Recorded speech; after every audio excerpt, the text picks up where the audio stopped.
Twice in one day, Mr. Curtis. Twice in one day. Good to see you. I wasn't here long enough.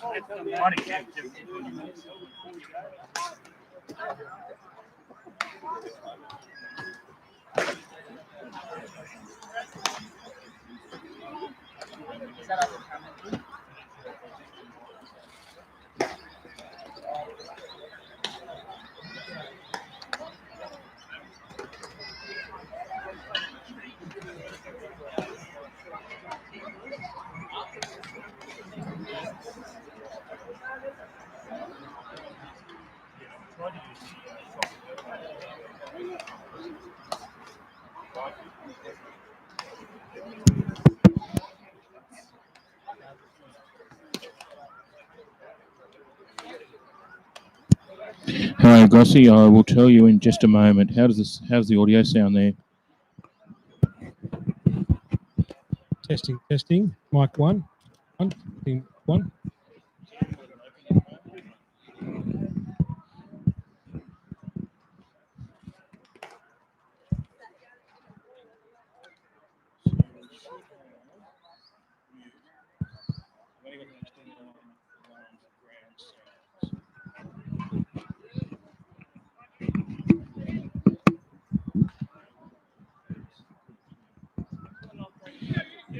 Thank you, Gossie. I'll give you the Marlins defensive lineup in just a moment. I have it now here in front of me. Where are we? Behind the dish, Jake Amos. First base, Kurt Eden. Second base is Tristan Watts. Third base is Chet Robinson. Shortstop, Jake Bramble. Left field, Damien Rutherford. Centre field, Matt Reeves. Right field, Michael Campbell. And there's one back to the fence, by the way, off the first pitch, and it looks like it is out of here. So a lead-off home run there to Eunice, isn't it? Jacob Eunice. So Jacob Eunice puts I think it was the third pitch he saw over the right centre field fence there for a home run. So Baulkham take a 1-0 lead here in the top of the first. Just finishing the lineup there, apologies. On the mound for the Central Coast Marlins is young Brett Allen, the starting pitcher. So I'll just wait. We've got a special guest here tonight, but we'll wait for maybe between the two first innings, and I'll introduce who's here, but you'll hear a voice coming across shortly, and I'll fill you in on a bit of those details in a moment. And a swing and a miss there to the Baulkham Hills number 2 batter, which I will confirm in a moment, looks like Jimmy Narty hitting in the 2-hole, the Baulkham Hills right fielder.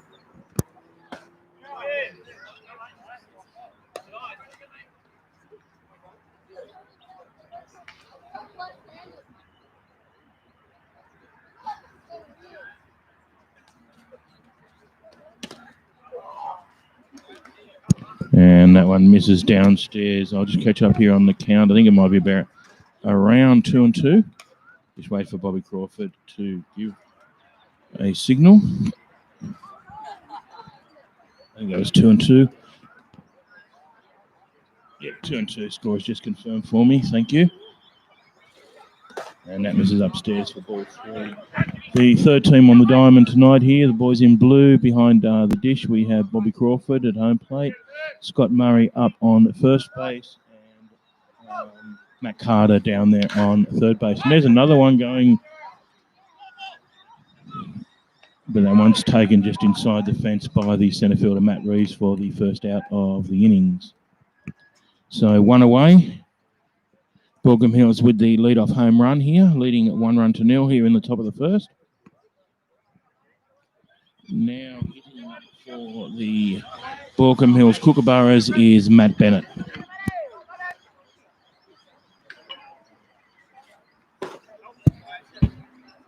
Thanks for inviting us.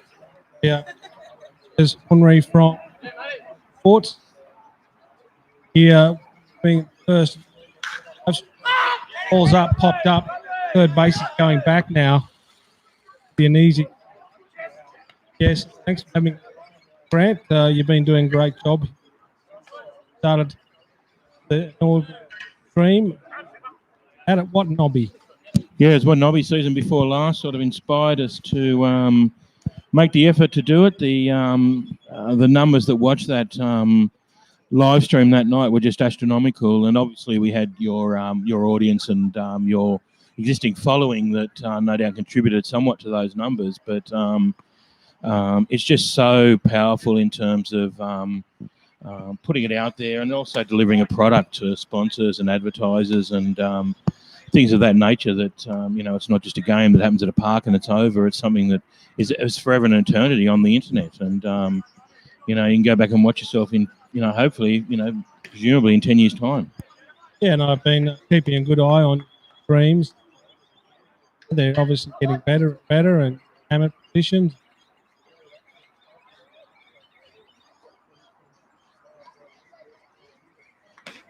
Get out and help some people. None limited. Here you actually need to get it. It was a great hit. And open cobweb early on.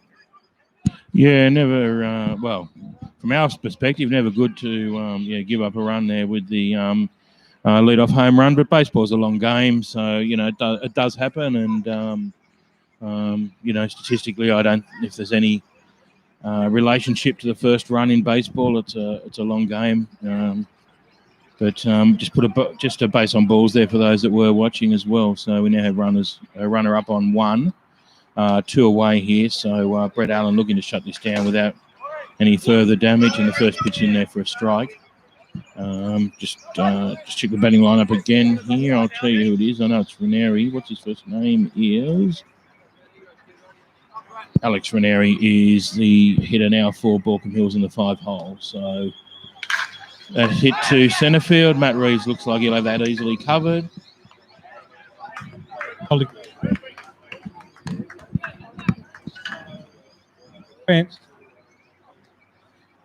Batters has good effort. Pitcher. For those of you who are wondering who we are, what we can do is tonight we have 3 cameras set up. We can turn that off and we can come across here and we can say hello to you, which we haven't been able to do before. So beautiful. Breeze earlier on. Hey, now it's completely stopped. Great.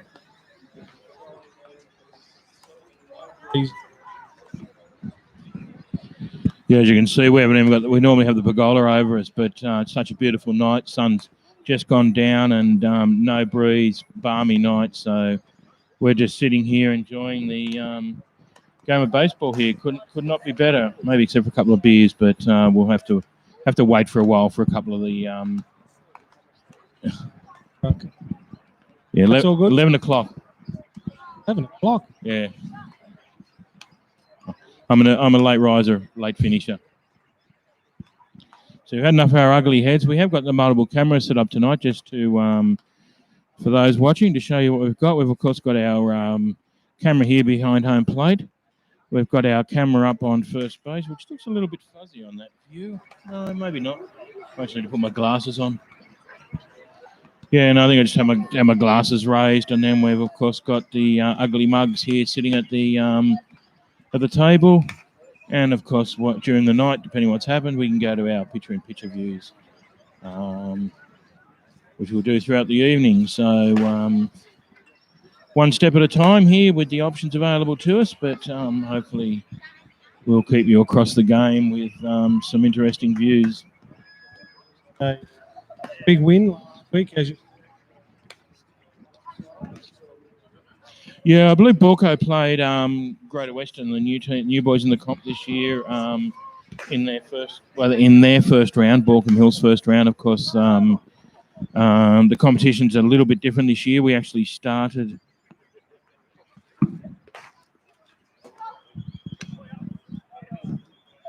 Something wrong with the guest microphone. Sorry, I'm just reading the comments here. Gossie just said something with the guest microphone. Is that still the case there? Probably just dodgy. Better. Funny enough, he's got my usual mic and I've got the spare one. So, but it also might be just the way I speak. Here we are.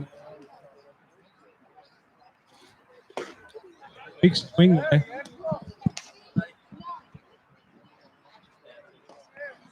yeah, lead-off hitting here for the Central Coast Marlins is centre fielder Matt Reeves.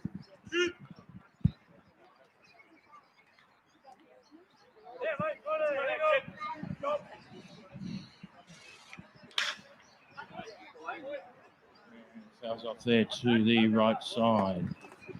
Just, finishing that story, I think Baulkham played, I believe, the Greater Western side, which is the new side in the comp this year. They they replaced Penrith in the competition.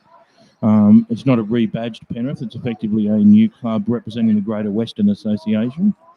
So probably take a little while to find their feet. I believe we haven't played them yet, but I believe their roster is a combination of what were previously Penrith and Blacktown players and some additional local players, obviously. And I think there's a hit down the right field line now. I think that'll drop in. Yes, it will drop into the right field corner. Matty Reeves holds up there on first base. Nice range there by the right fielder to keep that down to a single and keep Matty Reeves on first. As I said before, Matty Reeves very fast between the bases, so giving him half a chance, he would have been on his way there. Yeah, the pitcher going back to the same pitch, foul off. Pitch that drop pitch, fouled it off once, went back to the well again. Got a better piece on it. Hold on. And a bunt here by Jake Bramble, who will be thrown out, but will advance Matty Reeves over to second base there on the sack bunt. A little bit straight, the bunt that time. Gives the pitcher a great chance to pick the ball, threw him out, but maybe a little bit further down the first baseline, he might have given himself a chance. Yeah, Jake Bramble also quite quick between the bases, so it was a somewhat of an offensive bunt. It wasn't purely a sacrifice just to move Matty Reeves over. It was to hopefully get on base as well, but just a little bit too straight there, gave the pitcher a relatively easy play. So Marlins looking to strike back here and close that one-run deficit that Baulkham put on in the top of the first innings with the lead-off home run to Jacob Eunice. We have an early visit here too. Don't know if he got changed up then or what happened, but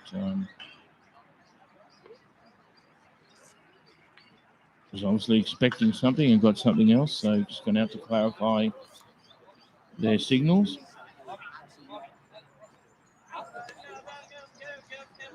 It's a bit hard to see in the dark. Baulkham just questioning the new rule, of course, this year with the number of visits. So Bobby Crawford registering that as a visit. Baulkham just questioning that from the dugout. Bobby's suggesting that that's fair enough, but the pitcher needs to tell him if he's going out because he gets crossed up. So that was counted as a visit. And I noticed the new rules in place with use their own baseballs, limited numbers in the dugout, and those sorts of things. Yeah. COVID restrictions. Yeah, you got to supply your own team. Each team provides their own baseballs into and out of the game. Theoretically, you're not supposed to touch them when they come out like that, so they will now have to throw that back over. They're not being fed by the. Correct. And normally they'd be fed to the umpire from only the home team, but in this instance, they've got to be fed from each dugout respectively, and then when the innings is over, rather than leave the ball back on the mound, you've got to take the ball off with you. A little bit close together over there in the dugout, so we might have to get the COVID officer just to go and have a as club president. No one else is. So I might just leave you with the dulcet tones of Les for a moment. Oh, there's a nice Please. hit. Looks like it will be caught, but the sack fly will advance Matty Reeves to third base there with the hit to the deep right field. So Matty Reeves now in scoring position on third base, but 2 out here. And I'll leave you with Les because I'm just going to go and, since COVID was mentioned, I might just go and mention to the Baulkham Hills dugout to just separate a little bit. I'll be back in a moment. A nice sacrifice fly there into the outfield. But he held up, of course, and proceeded to find his way to third base. So now tying run is on third base.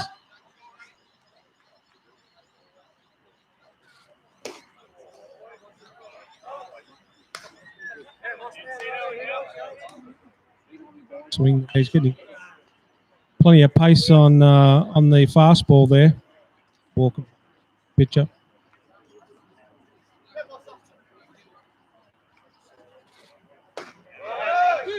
Pitch we talked about before. Command over that pitch.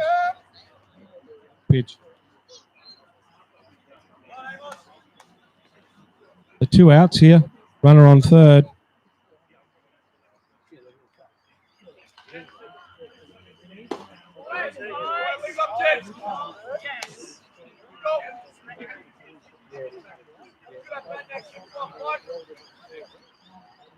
So Central Coast looking to try and tie this ball game up early in the first inning. Look at the bottom of the first.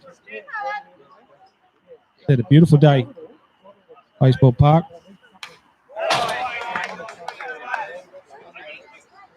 Keeping himself in the game.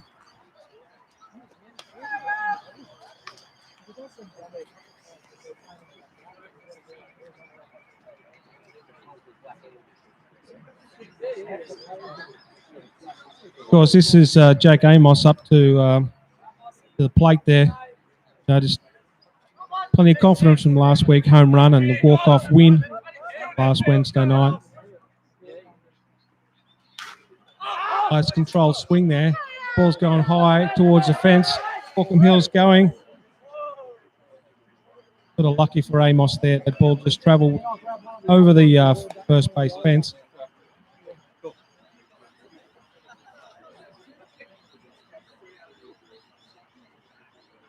It's a good swing by Amos. Hopefully he can track this next one down. 2 strike ball.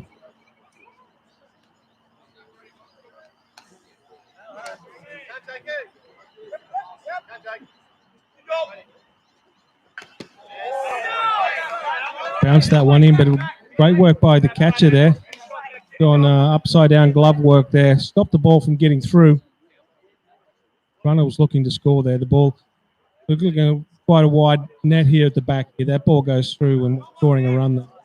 Amos is still in the hunt here.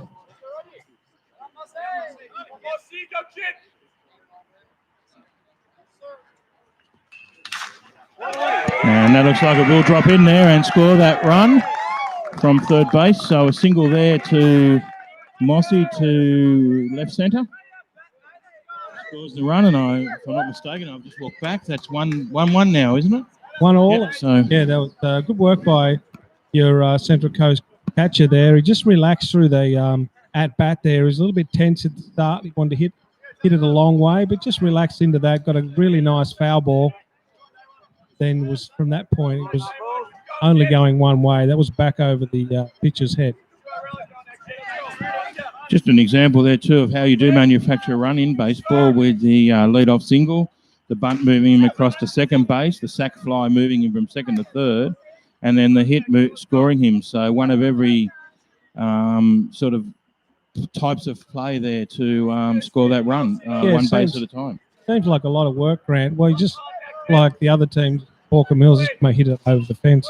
Yeah, it's always a bit easier when you hit it over and get to stroll around the bases, but not to be. But at the end of the day, it's counts the same. One run each. That must have been close to our camera.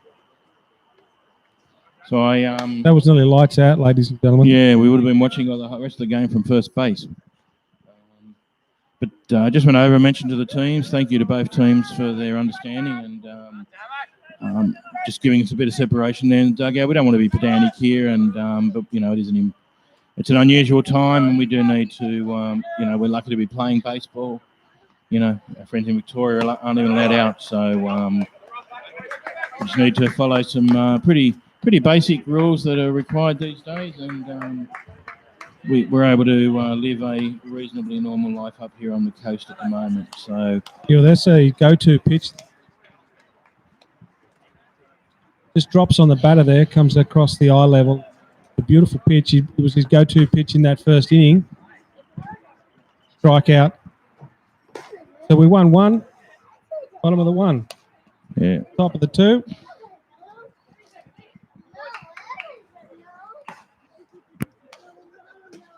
Baulkham Hills have for us this time.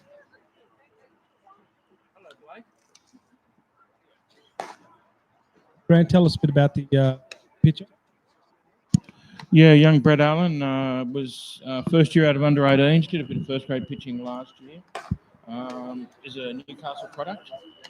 First year last year with the club. He's a country baseball. I think he had actually played, if I'm not wrong, he may have actually played one game for Baulkham the season before. I think it was only one game. He didn't play the season for him, but had played one game down there, and I'm not sure what happened there, but joined us last year and been a very, very valuable resource in both in terms of pitching and his general play. He also plays a position when he's not on the mound, so very valuable player. And of course, his dad also is playing with us this year. Played second grade on the weekend in the winning second grade lineup, and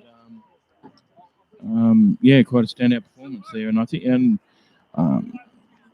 I believe his dad Gregor, who I'm assuming is here, who was assistant coach actually with our head coach Sean Smith of the country under 18s team the last couple of seasons. So a bit of a link there, but he seems to generate a lot of power for a young.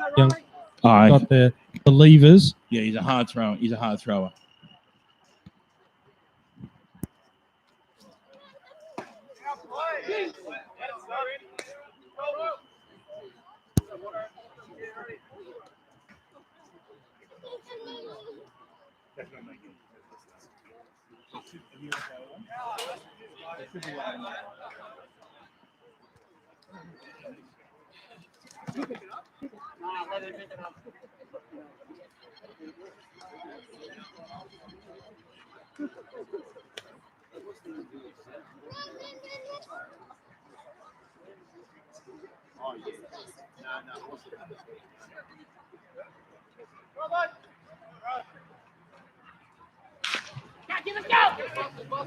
And the 6-3 play here, and he's floated a bit. I'm not sure why.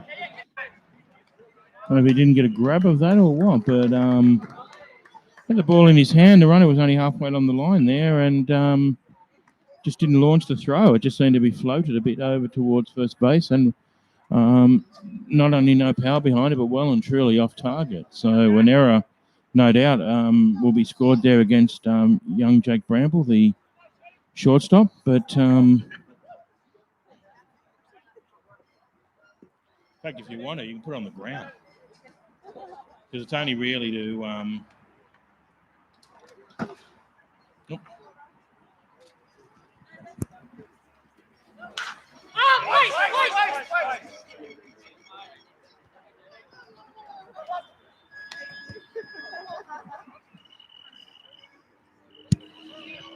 Just received a round the grounds update here that Cronulla are up 3-0, top of one, and there's already been a pitching change there in the Cronulla fixture. I'm not sure who Cronulla are playing, so if you could send me that part of the message as well, please. But Cronulla up 3-0.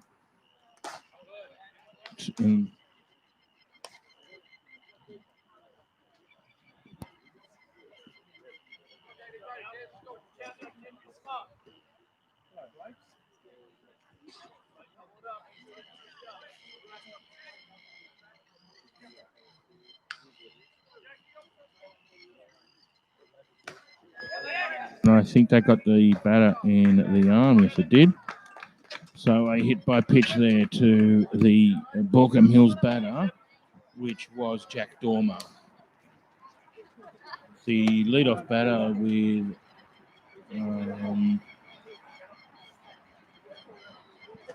well, it's hard to read this. The one of them given looks like Riley Watson was the leadoff hitter there for the Baulkham players here in the top of the second.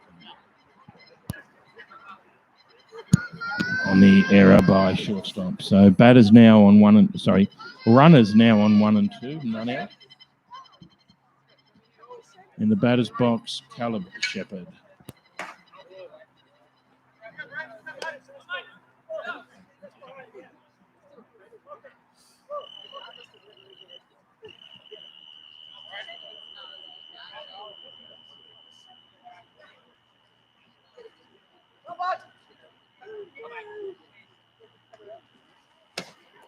And a swing and a miss there to Caleb Shepherd. Caleb Shepherd, no, he's playing in the DH role here tonight. So,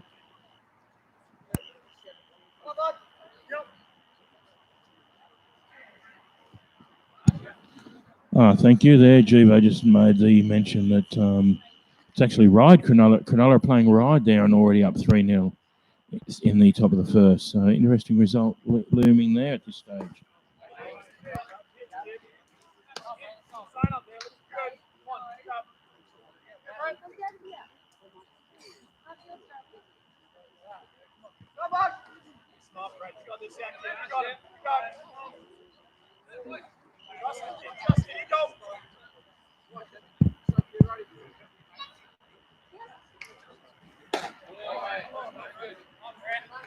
And misses high and outside for ball 3. So I think it's 3 ball, 1 strike now. Count now here on the Baulkham Hills batter. Getting confused with the weekend fixture.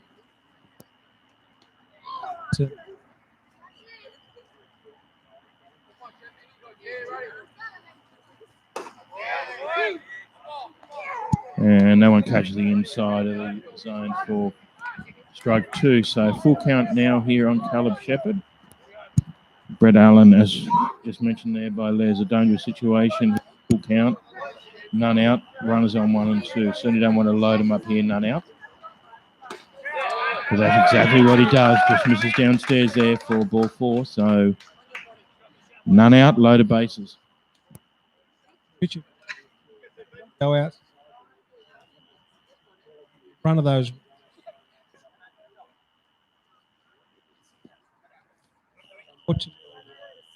Taking a bit of control out of the plate.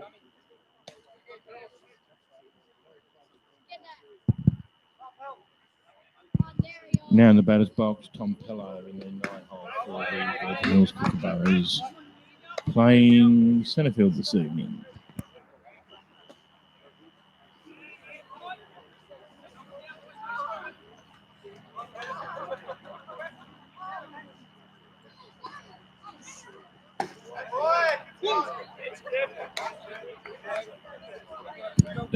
Evens it up there at 1 and 1. Problem is, $2,000 is here. Simply.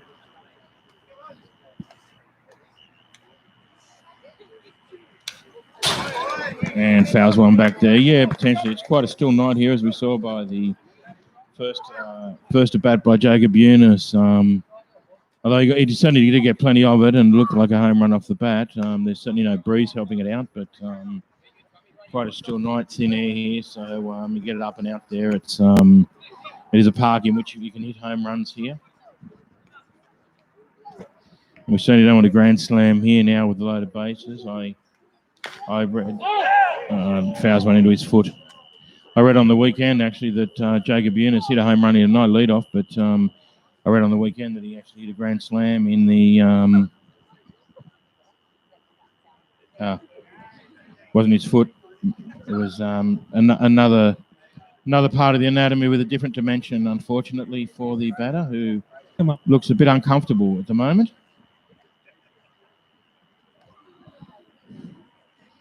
And Jacob Eunice, of course, next up to bat, the lead-off hitter for Baulkham Hills with the 9-hole hitter in the box now. So we certainly don't want to repeat from the Central Coast point of view of the weekend's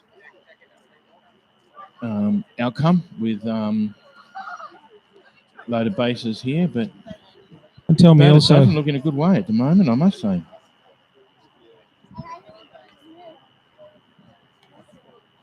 Also, Grant, there looks like the Central Coast is a young team this year. Look, speed to burnout. Yeah, very, very young team this season. Kurt Eden's out there this evening. He's only, I think, 26. But he increased the age slightly. At 26, I think Michael Campbell clearly is the oldest out there. Then I think you got Kurt Eden, Damien Rutherford at about 26.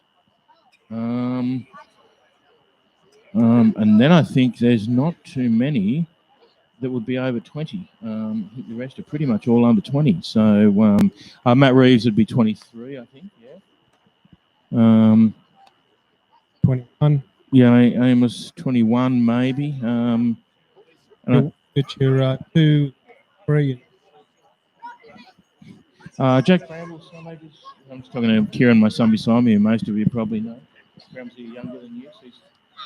So Brambles 22, 21, 22. But yeah, no, definitely very, very young side for a baseball side. And it continues on the bench. There's a lot of players on the bench. Kai McIntosh, Walsh, Reese Newhold, Parker Robinson, and others that I can think of that are in there tonight that are also in that 20-year age bracket. So all goes well for the future for Central Coast baseball. But obviously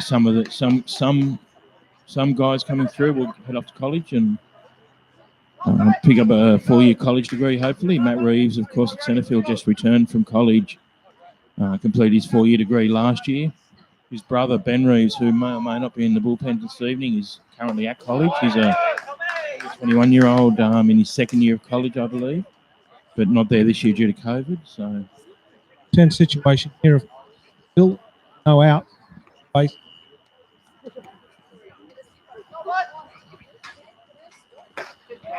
And a swing and a miss there to Tom Pello after a bit of uncomfortable situation during the at-bat, but fought on well and come up strong. Okay, looks like we've still got an issue with your mic there. There's a couple of people commented. Thank you, Belly and Shorty, for just telling us that, but I'm not sure really what is going on. What we might do, just to be sure. That lead off hitter there.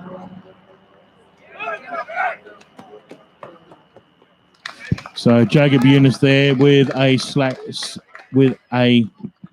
I'm going to say slack with a sack fly to the center right.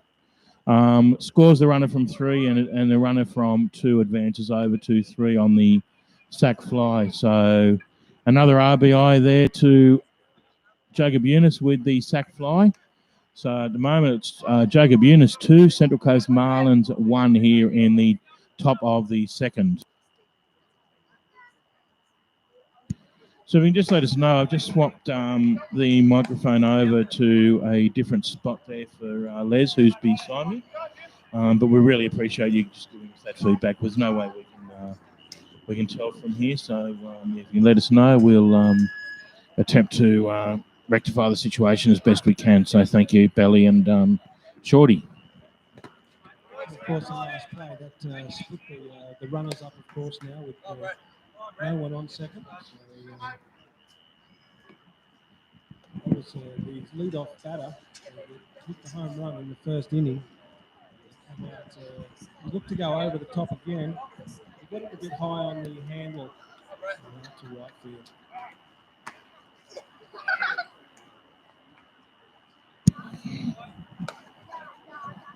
Young Brett Allen there, just checking the runner back on first.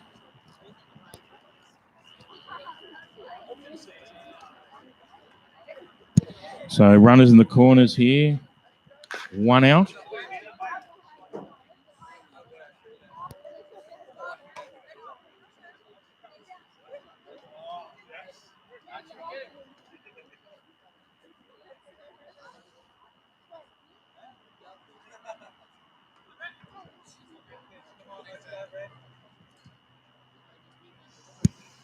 This batter's last at bat, as I recall, was the second batter, flew out there to left centre on the fence.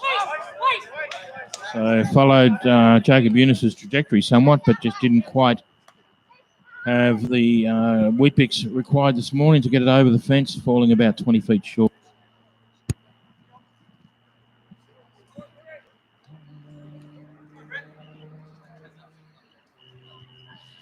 Just looking for the base hit this time, though, with runners on, or the sack fly, I guess, with one out, with runners on 1 and 3. And that. Just trying to work it out. Must have hit him on the foot. Looks like the runner from 3 is going back, and looks like we now have an issue on the mound with Brett Allen seemingly losing his footing as he delivered that pitch.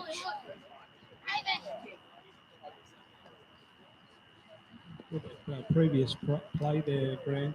Amos has a strong arm, I believe. They weren't going to steal on him, even though they had the 1-3 split.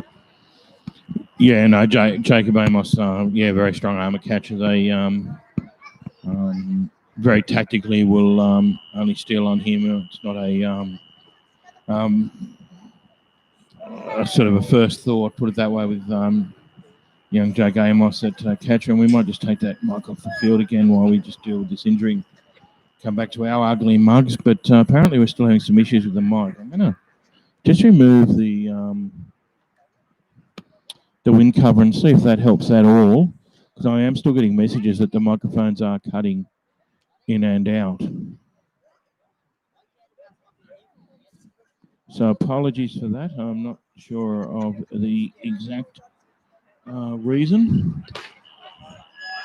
Maybe it's not just me then. No, I think they mentioned me that time, so. A couple of warm-up pitches here just to see if he's okay. Just looked like he slipped down the front of the mound there. We've got the boot on the side. Feet still in, so a couple of warm-up pitches. He looks like he's ready to go.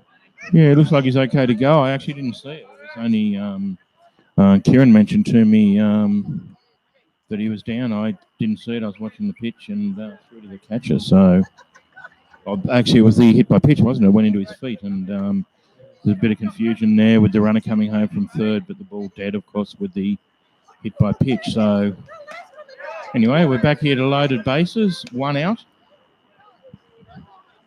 And now in the batter's box, I think it's Matt Bennett, is that correct? I believe the left-hander, it would be Matt Bennett. I can't quite see him behind Bobby Crawford.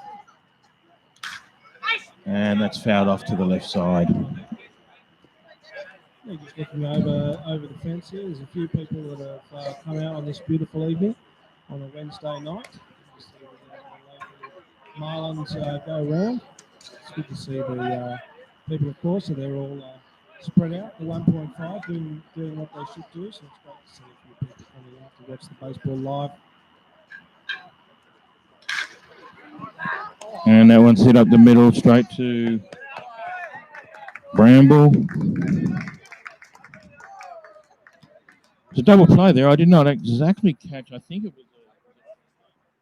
I was 2 out.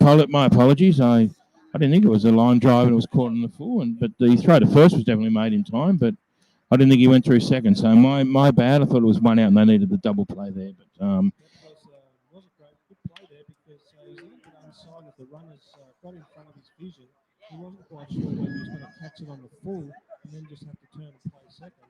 But then the ball's just dropped on him and he's actually picked it up on the half volley. So excellent play by the shortstop there. It was unsighted and come up and didn't even have to throw it that hard because the ball was hit hard to him. So they get out of that. They're loaded bases there for a long time.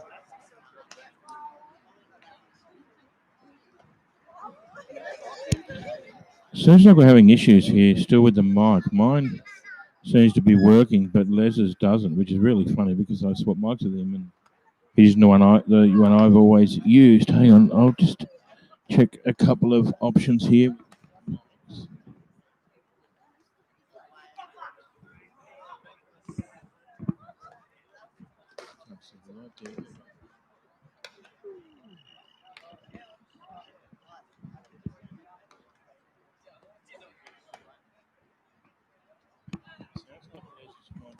Sorry, I'm just trying to get it right. Sounds like Les's mic is working now, but volume is low.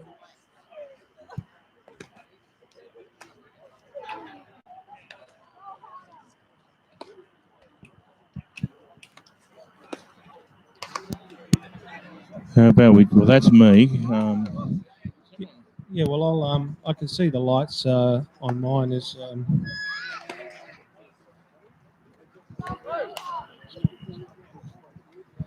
Yeah, well, as you can see, it's not quite. Maybe it's just the dulcet tones.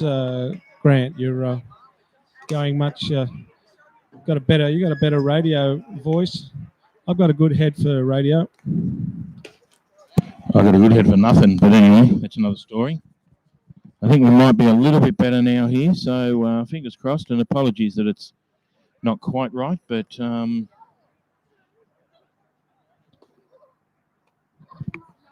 yeah, well, that's now a little bit. That's better. A little bit stronger now. Yeah. There for me. Maybe. I just try. Quiet. He's just ghosting me there, ladies and gentlemen. He doesn't like sharing the limelight with the call here, but I tell you, Grant's doing a great job here, and you probably will be better off after a while just turning me down anyhow.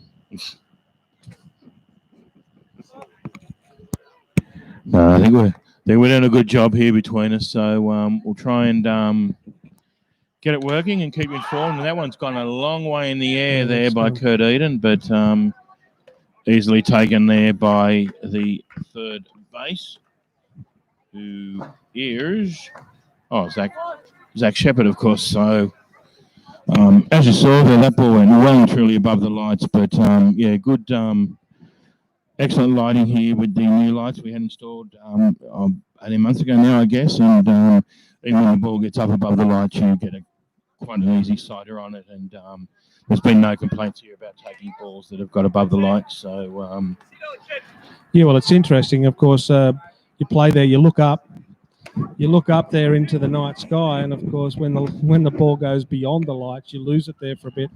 And but he did a great job, the third baseman there. So it was a great catch.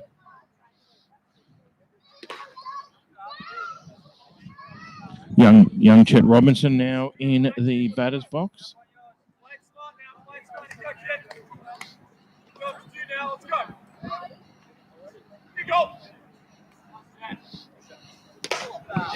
Player who, of course, last year started the year really as an under-18s and finished the year as a permanent first grader simply on his own ability. Just, started in 18s, and basically there was no way of leading him out of first grade by the end of the season.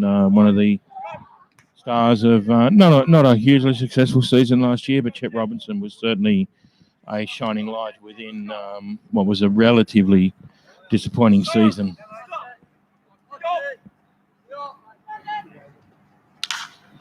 And that one's again well above the lights, but that'll go foul off to the right side. And will be retrieved on the hill there by one of the Baulkham Hills bench players. So all in all, Grant, do you need more baseballs here with the new rules? Do teams come with more now because they have to supply their own to their own team? Yeah, we seem to be losing a little bit more. It does vary, but certainly on the Wednesday night, I think last week it wasn't too bad, but Saturday, I think it just sometimes comes down to the style of pitcher too. Pitchers generate a lot of foul balls out there to the right side, and obviously that's where we have the issue with the wetlands. So we tend to lose a few more with sort of pitchers that are obviously not strikeout pitchers, but pitchers that get a lot of fouls out there to the right side. But Chet Robinson there grounded out to the 6-3 play from memory, if I was watching correctly, for the first out here in the bottom of the second. Yeah, got a nice friendly bounce there. Come up with the technique and threw him out easy.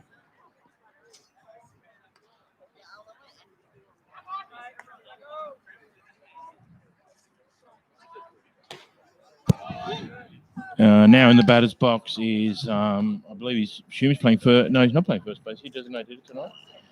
So he swapped with Kurt Eden and Kurt Eden tonight playing first base. Jackson Smith, of course, played first base in the first two fixtures. Jackson Smith in the DH role tonight, now in the batter's box. Catcher not happy with the call there. He's asking the man in blue what the situation was.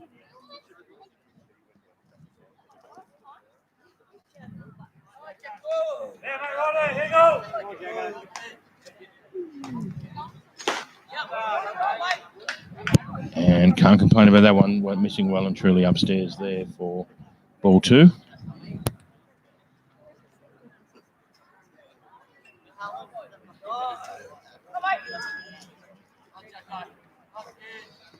So they're saying that we need to talk into the mics. Yeah, I think that was a while ago. I think it's recovered since then. I think we're pretty good now, although there's another comment.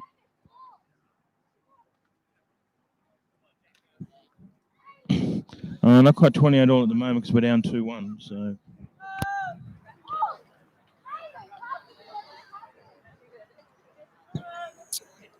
Yeah, 2 outs here for the Central Coast. They'd want to try and get back on the ledger, get to 2 all in this ball game, but a couple of tough at-bats here.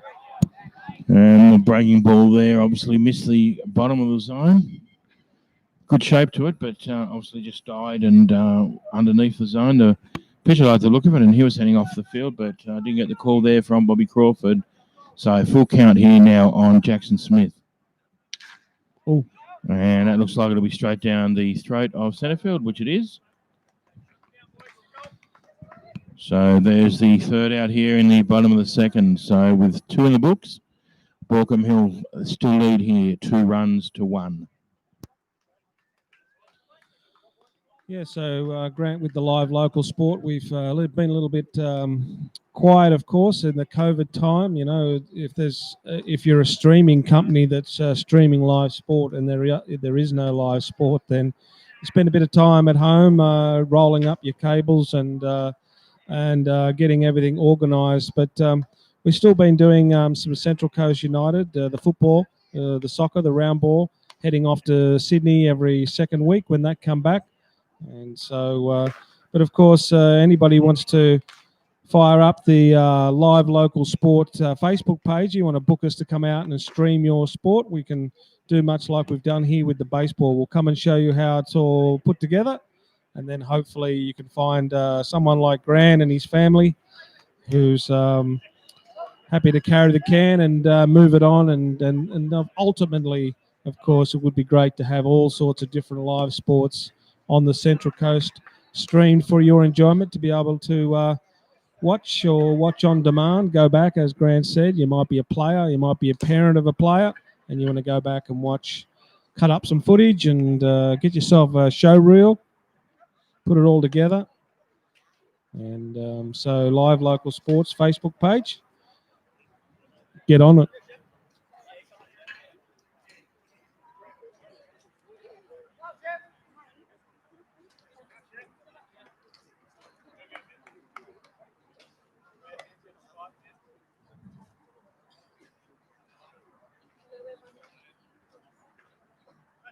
Okay, we're back here now in the top of the third.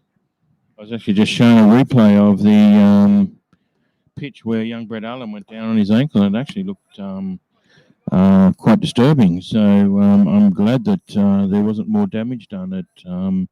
His ankle did just go out from under him as he landed. So bit of a worry, but seems to be continuing here without any major problems. He looks a little bit uncomfortable there as he comes through for his follow-up step. He's very light on the right foot here. If you watch his movement, he's not putting a lot of weight on there. Another foul ball into the creek.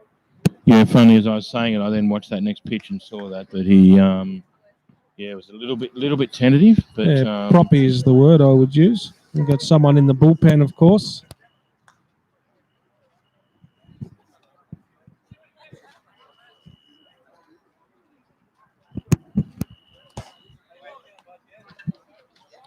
But they look like they're going to stick with him. We'll see if he can give him go a few more pitches here. Give the bullpen a bit of chance to warm up. So the leadoff hitter here for the Baulkham Kookaburras is Zach Shepherd. And I understand that his first at bat was a walk. So Brett Allen looking not to repeat that dose here, but is unable to do so. So it looks like 2 at bats, 2 walks here this evening to Zach Shepherd so far, which I think was also the start of the loaded bases exercise in the first inning. So certainly don't want to repeat that dose here in the top of the third. Yeah, well, there's a big strike zone there. He's a towering man. He's in well over 6 foot, so there's a fair bit of room to be able, but he's obviously got a great eye and 2 walks in a row. Swing and a miss. Number 13, unlucky for some. Yeah, Alex Ranieri here, the Baulkham Hills hitter. Flight up to centre field, his first at bat, I understand.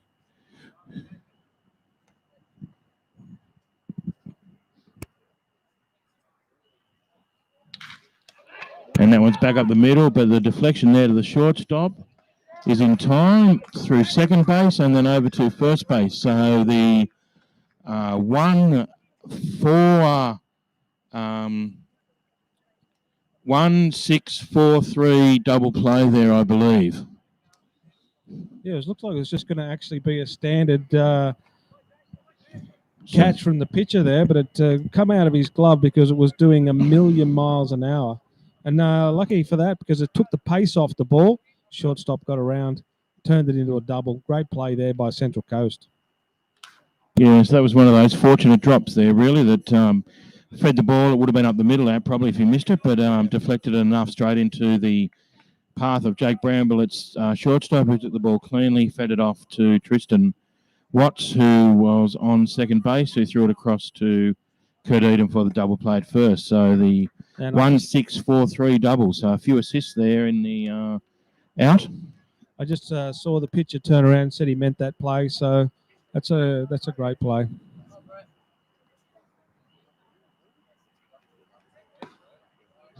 And Mrs. Downstairs again for a ball. 2 balls, 1 strike here now on the Baulkham Hills batter, which is Riley Watson, the left fielder this evening for the Baulkham Hills Kookaburras.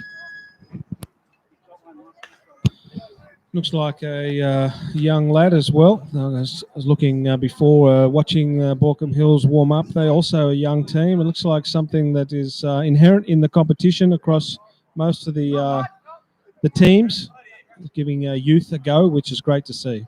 I mean, you got to have your spattering of experienced and big-time players, but of course they can be the mentors then for these younger players coming through.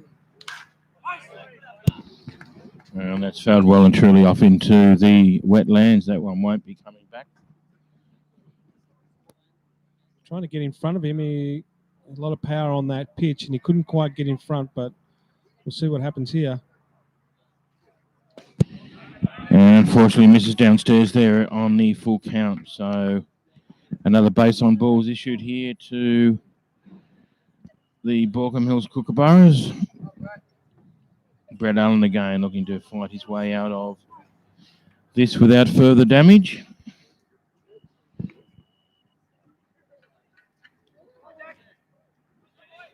Now in the batter's box, Jack Dormer.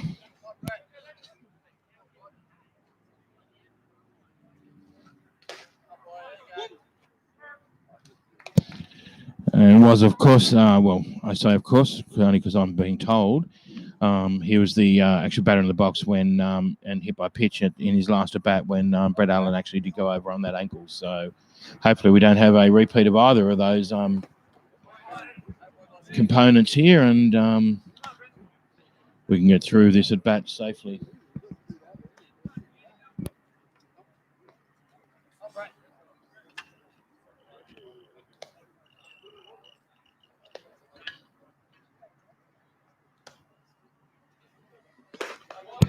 And that one misses upstairs for, I think, ball 3. I think it's 3 balls.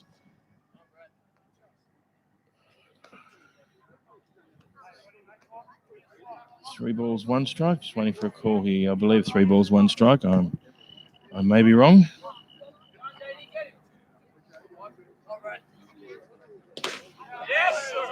No, 2 balls, 1 strike. So misses outside there for the third ball. He's unlucky there. He's looking for the outside of the plate there. Must have just missed.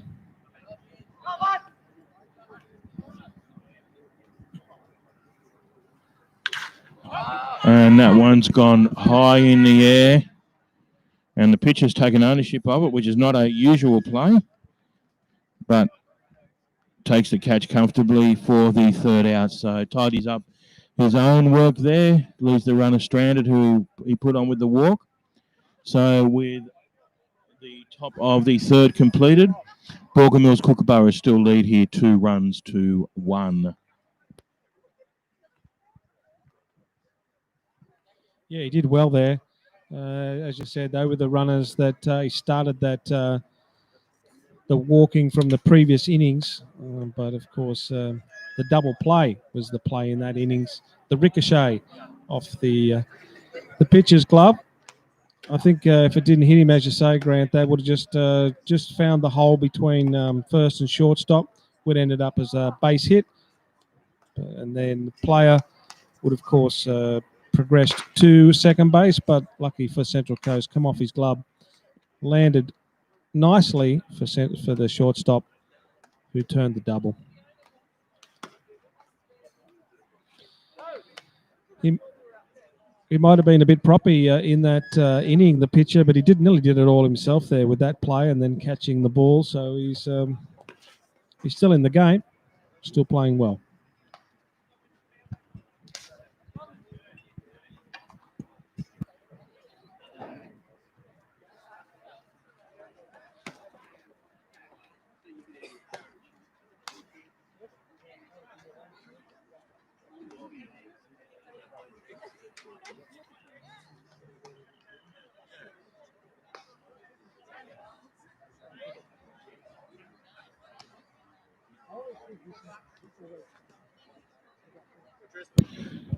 Now in the batter's box, the number 9 hitter, the Central Coast Marlins second base, Tristan Watts. And that one's not even upstairs. That was up in the attic, that one. That was well up above anyone's head. So a little bit off target there for the first pitch here in the bottom of the third. So 1 ball here on Tristan. And again, slight correction there, but still not enough. We're still well and truly upstairs. So 2 balls.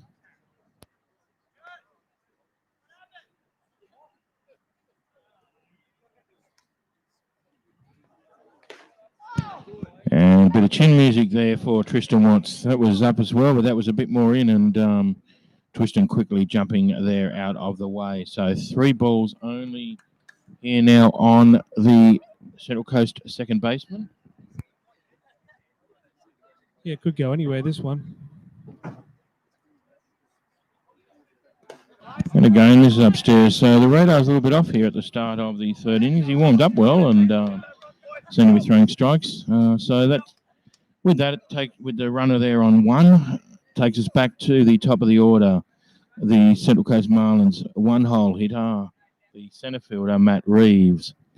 And just while I note they are online, can I just say, from the behalf of the Central Coast Marlins, congratulations to Scott and Esther, who, of course, got married. Scott, our 3rd grade coach and great helper in the club, and his now lovely wife, Esther, got married last Friday here on the Central Coast and are enjoying their honeymoon up at Byron Bay. And I note that he has a leave pass to be watching the baseball, so not sure if they're both watching or only Scott's watching, but on behalf of all of us, congratulations. Great wedding. We all loved it and look forward to seeing you when you get back, both of you. So,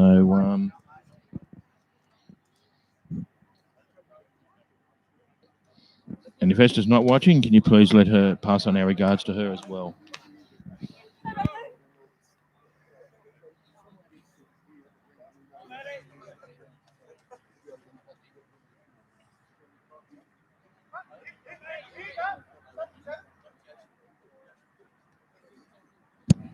And Matt Reeves, of course, led off the game here in the bottom of the first with a hit down the right field line, which landed just perhaps a few feet inside fair territory into the right field corner, but right fielder made good ground to it and kept it to a single. But Matt Reeves then became the scored run through the advancement of the runner with the next 3 bats. So Matt Reeves looking to repeat that here and get on base again.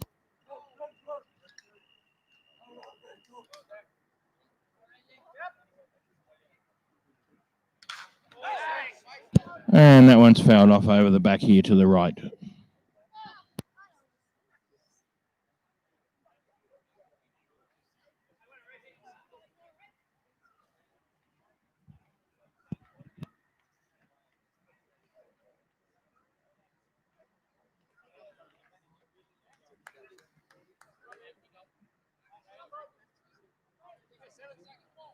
Our COVID officer here just going around and signing everyone in with the QR code as you're required to do. Of course, the government announced doubling of participants at sporting venues. If you have the QR code, I think as of this weekend or maybe today. So good news there for sport on the or in New South Wales and particularly on the Central Coast with a doubling of the number of participants who are allowed to attend venues. So we're slowly working our way out of this and working out systems to make it as manageable as possible. And we're certainly fortunate that we're able to play baseball here on a Wednesday evening and on a weekend. So good job done by all. And a swing and a miss there with the ball in the dirt for strike 3. Catcher tags the batter, but of course with the first base being occupied, the batter is automatically out. And now in the batter's box, the shortstop, Jake Bramble. His first at bat from memory was the bunt, which was a little bit up the centre, and he was thrown out at first, but advanced Matty Reeves over to second base. And that's fouled off there on the right side. Let's see what he's got now that he's been given some clean air to be able to swing the bat. He's not going to be bunting in this situation. So let's just see how he goes.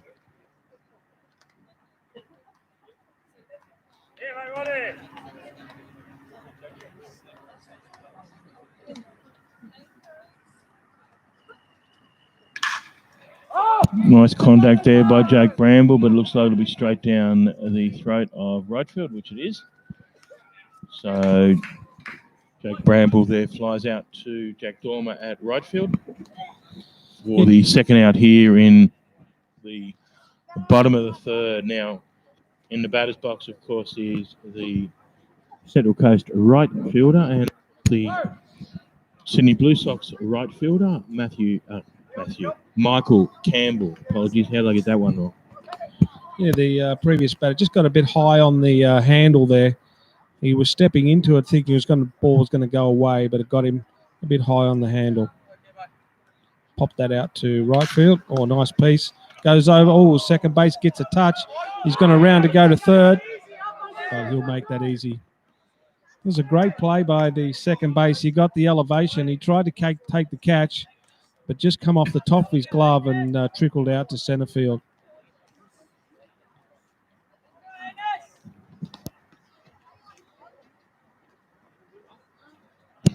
And nice speed there on the bases by Tristan on the move and rounded second quite quickly and advanced to third. So we now have runners in the corners, 2 out. And in the batter's box, the Central Coast catcher, Jake Eunice, of course, who homered in the Wednesday night fixture a week ago here.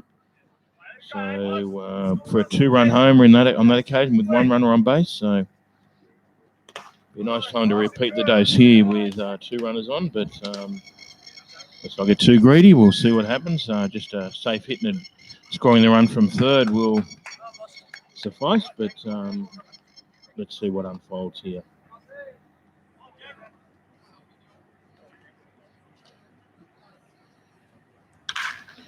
And that has plenty on it. It's very high in foul territory, and it is caught in the bullpen. There was certainly enough on that to get over the fence, but it was the trajectory was just too high. It was off the bat at a very steep angle that probably didn't need to be a lot lower, and that would have been out of here. But that's the vagaries of baseball and a round bat that hit the ball pretty well and pretty cleanly. But quarter of an inch, eighth of an inch is all the difference. Yeah, well, he leant back on that. He tried to drop the right shoulder and put a whole heap of power in that, but unfortunately, in doing that, lifted his head a little bit and just skied it, as you said there, Grant. I'm sure if that gets a lower trajectory, that's heading out. But of course, the left field also had to navigate the bullpen out there, so it wasn't just an easy catch. He had to, he had to watch where he was going. He was going to run up a hill over there in the bullpen. So it was good baseball there all round. Yeah, apologies. That is an area in the live stream that you actually can't see. The way the camera's set up, you can't see the absolute left field and right field corners. We apologise for that. There's not much we can do. But that was certainly well deep in the bullpen. He was actually on the pitching mound in the bullpen when he took that catch. So, did a good job to navigate. Fortunately, the ball was high, so we had a fair bit of time to make sure we had firm ground. But still did a good job to be there and be ready to take the ball when it came down. They're just looking up towards that corner in the bullpen. There is action in the Central Coast bullpen. It's only just rolling over, nothing of a particularly serious nature just yet, but we do have some movement up there in the Central Coast bullpen. Looks like they might be getting a little bit more serious now with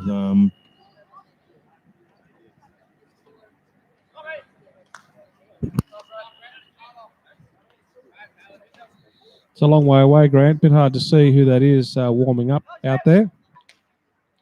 Yeah, and I can't see what it is. It might be young Ben Reeves. I don't think it's Luke Kovacs. So, actually, it might be Joel Pettigrew. Yeah, I think it might be Joel Pettigrew, the right-hand release pitcher for the Marlins. In the meantime, the young boy's back out on the mound. His ankle must be okay.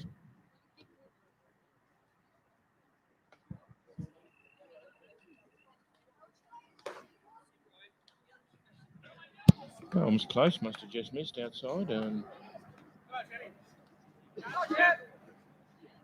Not getting the call there from Bobby Crawford. Well, this time, though. Yeah, that had to be down the middle, that one. So I think 2 balls, 1 strike here now. Was it 2? 2 balls, 2 strikes. Apologies.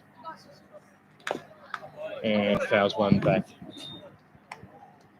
I think this is the younger version of Shepherd. I think this is Jack. I believe it's Caleb Shepherd now in the batter's box, the designated hitter here this evening. Just didn't quite see the number there, but it looks like Caleb. And yes, it is Caleb, but that's a swing and a miss for strike 3. So Brett Allen here with the good comeback. First out of the innings here in the top of the 4th. Yeah, he got away with a couple of wild pitches there at the early part of that batter, but he come back strong. It's good to get a couple of early, see if they can get a couple of early outs here. As you can see, they're down. The Central Coast Marlins are still down by 1 run in the top of the 4th here at Central Coast Baseball Park. Campello batting there. Nice bunt to the third base side. Brett Allen grabs the ball but can't quite get a hold on it. And doesn't make the throw, which is probably a good decision in the end. If he got it very clean there, he may have just had a throw. But it was a good bunt, in fairness to the Baulkham Hills batter. It was a nice play by Brett Allen, who slid into it to get into throwing position. But I think the bunt was just a bit better than the fielding at that particular juncture. So that takes us back to the top of the order for the Baulkham Hills Kookaburras. Brings to the back to the batter's box Jacob Eunice, who of course has both RBIs here for the Kookaburras this evening. One a home run over the centre left field fence, and the other a sack fly to right field. So it looks like Jacob Eunice is going to have another journey around the base paths here with a single up the centre to centre field. Yeah, that had some heat on that one. The pitcher put his glove out to start with, and then I don't think it was going to get anywhere near it, but he sort of pulled it away a bit because that was motoring.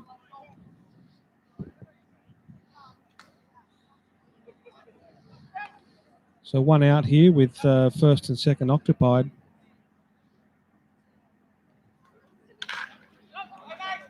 Ooh. And that just misses up the third base line for a foul. Would have been nice, Grant. A clean hit to third base there. If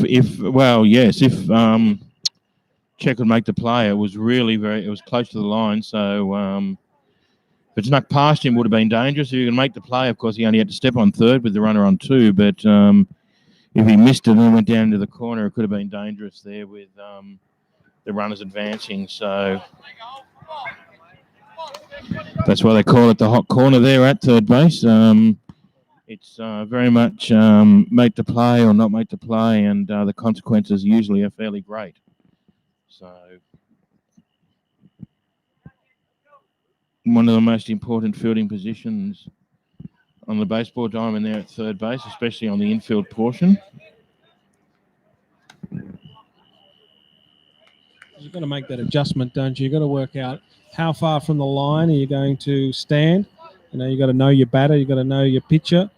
You've got to work out all those angles. It's not just stand anywhere you like. No, it's impossible to cover the full field. You've got to make a decision within a certain tolerance of sort of the alternate batting positions, depending on the batter, depending on the pitcher, as you say. Left and right batter, of course, there's an automatic slight adjustment, but for each individual batter, depending on whether they're one likely to pull it down the line or whatever, there's always a slight adjustment in the fielding position. And, of course, the nature of the game, that was a bit comical then, because Brett Allen turned, the runner went back, and then Jake Bramble sort of realised as well, and he was going the third one to the base. So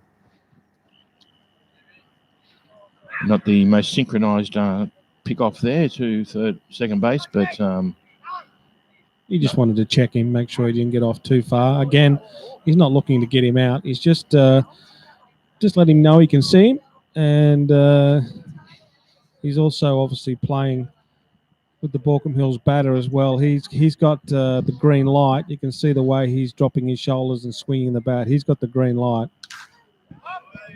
And that's foul to the right side. A little bit, just a pitch before there. I don't know if you saw it on the live stream. A little bit untidy there. Brett Allen sort of looking to turn, but didn't sort of pivot. He sort of turned on the forehand. It wasn't called a balk by anybody, but it's any of the and there's three umpires here tonight. So there's plenty of blue eyes on him, but the Baulkham Hills dugout was certainly calling for a balk, but it certainly looked untidy from our perspective here in the commentary position, and that looks like it's down the throat of the left fielder, Damien Rutherford. So runners there unable to advance on the hit to left field, of course.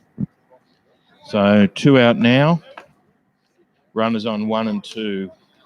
Just following on from that previous playground, it also because it's got his ankles still a little bit proppy. That's I think what also made it a little bit awkward when he turned to prop on that the play to go back to second. It's not 100%, I don't think, the pitcher. Yeah, no, he certainly seemed a bit hesitant to spin around and land on it. He seems okay coming to the plate, but yeah, certainly going backwards. He seemed hesitant to land on that ankle, so may still be a little bit of soreness there, but he's certainly come back well and doing a good job here on. Still throwing a lot of heat here. That'll drop in.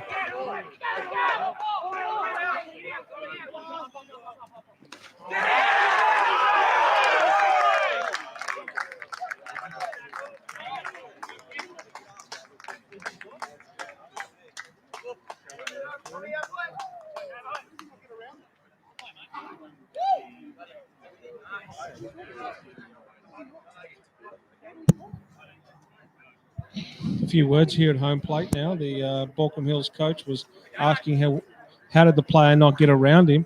He was upset that he thought the the runner had actually gone inside the line and just beaten the throw home, but the blue eye said no, he was out. But as you can see, Grant, that was a great play out there. It was fell for him nice. Rutherford, he picked it up on the run, just had one skip, and then, of course, coming in was dead on target, and the infield player decided to let it go. He was thinking about maybe stopping it and trying to get a runner, but he let it go because it was dead on line, and then catcher made a great tag there to get him out. Yeah, the cutoff was in position. I didn't notice it. I thought it might have been the pitcher who was in the cutoff. Someone could correct me there. The first baseman, I think. It should have been the first baseman. I thought it might have been the pitcher, but obviously good call there. I don't know if the catcher called him to let it go, but the cutoff there decided to let it go through to the catcher, and it was called in time, and the runner was thrown out at home plate. The runner didn't seem to be too upset by the call, but certainly the Baulkham Hills coach asked the question at least, and of course there's no replays here in the at the venue. There's certainly replays with our live stream, so whoever's watching it can of course rewind and have a look and see if they've got a better view of it, but the umpire does not have that benefit. He has to call it live at the first vision. The tag was certainly made. I saw the tag made. It's just whether or not the runner had managed to clip the plate. I'm getting replays of it now, actually, so let's have a look and see what we think. It looks... Oh, it's well and truly out. So, yeah, for those that have rewound it, I believe there's no sound now. Is that right? Oh, does that come back on? And Cameron Jones, I know it's now watching. For those who don't know, Cameron Jones... The catcher's going back. He's got plenty of room. He's at the fence. But misjudged it. Lands behind him. So it went to the fence, but went too far. And the ball landed behind him there in fair territory. Just shout out there. I note that Cameron Jones now online, who is my grandson's father, and helps us out on a Saturday here with the live broadcast. Yeah, there was a big foul, and of course was a missed opportunity for Baulkham Hills because that did fall maybe 2 to 3 meters inside the fence there. You can't see it on the live stream camera because it is right up under your nose. But the catcher went back. He did exactly what he's supposed to do, off with the mask. But of course, as you know, if you've ever played in that position, the ball does that weird angle where it goes up in one direction and spins down in another. So you can think you're underneath it, and then it can be 3 meters from where you're standing. But it was certainly an opportunity for an out.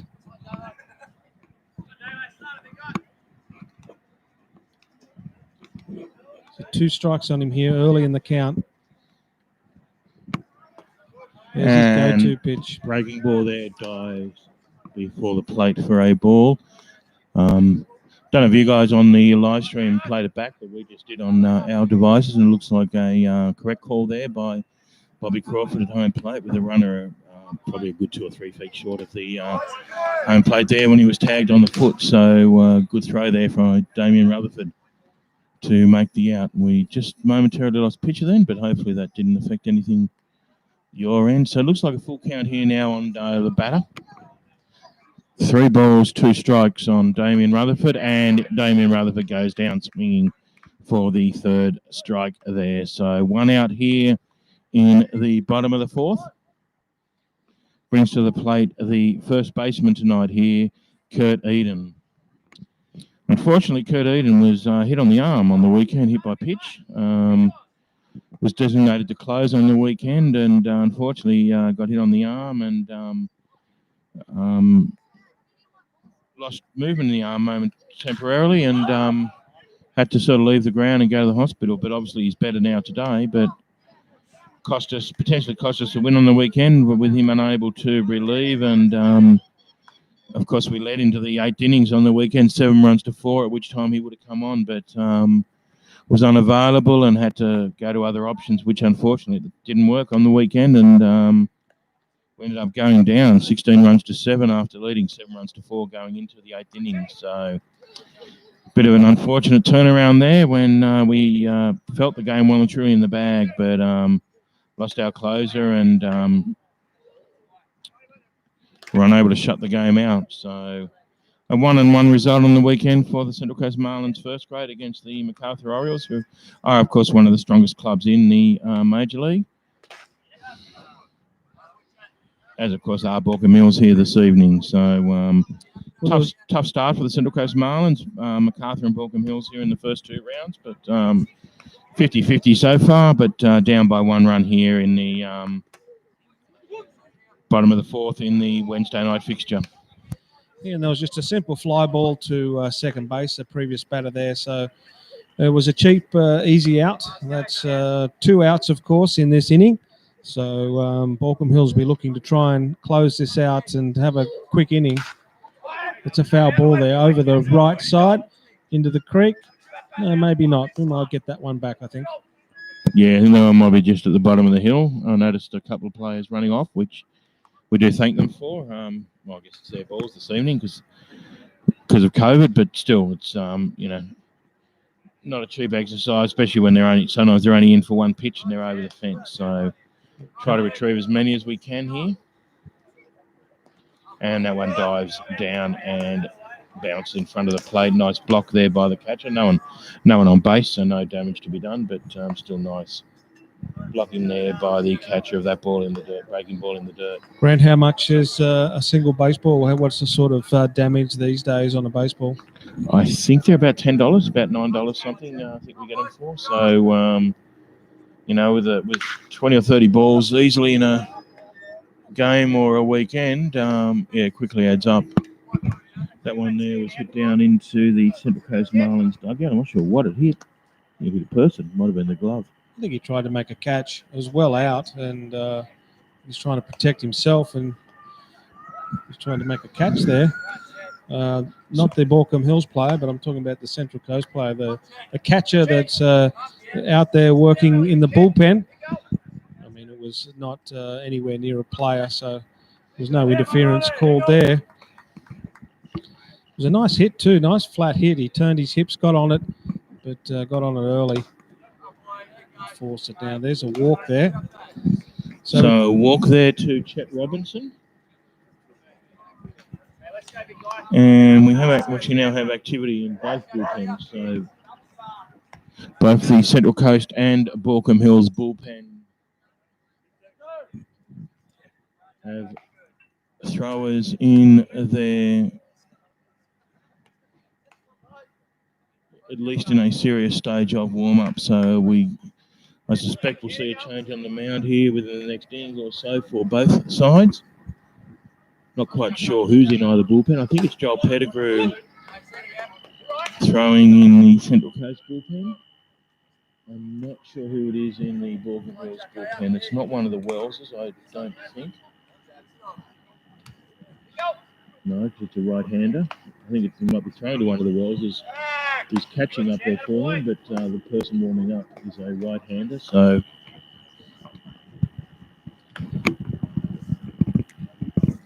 are these Wednesday night games as designated as a 7-inning game, or is it still based on time? Well, no, it's based on time. The weekend games aren't based on time. They're 9-inning games.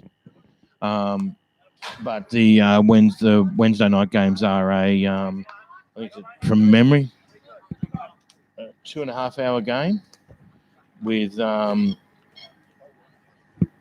innings to start, no top of innings start after 2 1/4. So we usually get through anywhere between about 6 and 8. Okay. On a Wednesday night. Just depends on how quick the game runs, how many runs are scored. But so it's a time game on a Wednesday night, but a weekend is a set 9 innings game. On a weekend, if there's a draw, we play extras as long as we have time and light. On a Wednesday night, the time restrictions apply. So if we do get through 9, which has happened, and there is enough time, we will go a 10th on a Wednesday night, but time restrictions will then come in and end the game. And how do you find the condition of the baseball park this time around after coming back from the COVID? Is it as good as you've seen it for a while, or normal? It's like this all the time? No, it's pretty much like this all the time. The guys here look after, which of course is home plate umpire now, Bob Crawford, Rob O'Keefe, and Graham across the road. It's gone. And a hit and run there, but the ball's fouled up the left field line, so runner will go back to first. But no, I don't think we're biased in saying this would be the best field, the best looked after field in the Sydney Major League. Others may disagree, but it's certainly up there, and I think it probably, certainly is. Yeah, a lot of care put into it. A lot of improvement in facilities in recent years, with the batting cages, with the lights, with other facilities around the ground. So the dugouts, we extended the dugouts. The dugouts are about double the original size. So an excellent facility, and the boys done a great job there in getting the ground up to not only a exceptional playing standard, but also an exceptional aesthetic standard. It just looks like a real baseball diamond with the cutouts and the grass and everything. So very, very, very proud of our ground here and on the Central Coast, and very much an asset to those who work on it, and council, and of course our local member.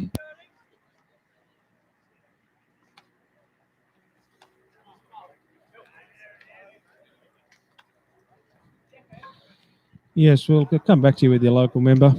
But I remember playing here in the day, and it was very, you couldn't tell the difference between the green parts and the cutouts. It was, she was a bit dusty sometimes out here, but it looks like some groundwater, and of course the lights. As you say, the lights have been in now for a little while, but of course it's allowed you to come and play these night games over here and use this beautiful facility both on the weekends and during the night time. Yeah, that's right. Sorry, I just trying to remember that. I knew it was Adam, but I couldn't remember the surname. Adam Crouch, of course, the local member who assisted us in getting the grant from the New South Wales government and the local council for the lights to go in here. But of course, as you would be aware, your first game you came and assisted us with was up at Watanabe, which of course also has lights, and they were installed before here. And that was back in the day when we had the two councils, Wyong and Central and Gosford. So Wyong Council put lights in up there, and that were certainly great and allowed us to play our night games here. Previously, we actually had to go to Sydney, and we couldn't play the midweek games on the Central Coast. We had to play them at Baseball Park. But initially the lights at Watanabe there allowed us to play on a Wednesday night, and then we played our weekend games here. But then with the lights here, we were able to play both fixtures here. Watanabe, of course, still a baseball ground. Not quite up to the same standard as Baseball Park here, either in terms of the ground itself and the condition of the ground, or the certainly the facilities and amenities around the ground up there. They're not quite as good, but still certainly a very usable ground, and one we shall play on as a backup if required. We had a new picture out here. Grant, take us through the action and the stats on the new pitcher. Yeah, Joel Pettigrew didn't play with us last season, played with us the season before last. Of course, famous for the Pettigrew Funerals, which is the family business up in the Newcastle area. But, first grade pitcher up in the Newcastle comp. And with the Newcastle comp not going ahead this year, looking forward to... We're just looking to see if that's going to go out inside or outside the foul line. So that was over the fence, but it was foul. So a very long strike there to Zach Shepherd, but certainly got plenty of that. But was on the wrong side of the foul pole for at least the Baulkham Hills Kookaburra side of things. So that went a long, long way. But he has an unusual action, not previously coming over the top with the traditional action. I suppose there's no tradition these days. Everybody's got a different action, but he seemed to be throwing a little bit more from the side. Yeah, it's a little bit round army. That's his style. And if Luke Kovacs comes on the next pitch, You'll see that he's probably even more round army in terms of his delivery action. And that one looks like it has caught the fair side of third base. And the throw to second here, looked to be in time there to second base, but was unable to get a grab on it. And unfortunately, no one was backing up over near first base. So with that, the runner will advance to third base on the fielding error there. Rutherford again. He's got a great arm out there. He speared that one in, but unfortunately for the second baseman, it's just taken a hop on him. He was expecting it to skid a little bit on hitting the dirt surface. It was going to skid across, but it took a little bit of a hop on him. Just got him over the top, and of course he was always looking to come down with the glove for the tag.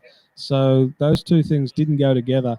The ball getting a hop and the glove coming down, and unfortunately it would have been a close call. I'm not sure what the ump would have actually called there, but it would have been very, very close.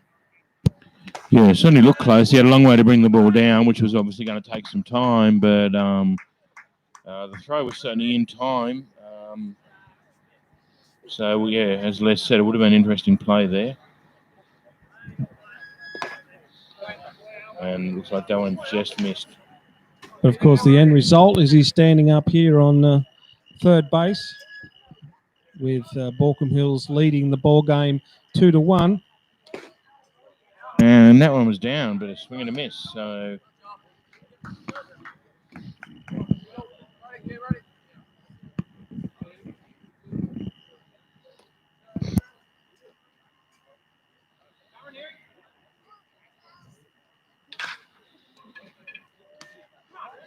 runs to second base, checks the runner. Good job there by Tristan Watts, the second baseman. Took the ball cleanly, checked Zach Shepard back to third base, and then made the throw over to first base for the first out of the innings. Yeah, that's an awkward one there for the second base. He didn't know, we wanted to come in on it and get the bounce, but the way it was coming, he had to actually step back and get a bounce. Now, if that one skids on, he's in a lot of trouble, but that was a great play again by the second baseman there. Told reliably by Kieran Johnston, my son sitting next to me, that it's Stancic who is warming up in the Baulkham Hills bullpen.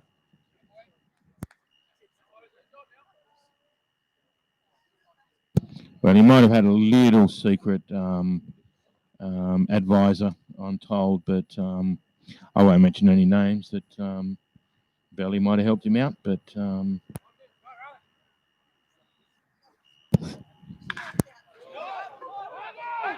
down the throat of Matt Reeves at centre field. The runner will go, and looks like in this occasion the throw will be in time. So the sack fly there is in time. Checks the runner at third in terms of timing, and Bobby Crawford says safe. So the sack fly there to Matty Reeves at centre field scores the runner from third base. So Baulkham Hills now take that lead out here in the top of the fifth to 3-1. Well, he had to stand up, Matt Reeves, at the centre field. He couldn't get a run and throw at it. He had to stand up and prop and catch it. So, of course, therefore, he didn't have the chance to throw the runner out like Rutherford did in the end of the last inning.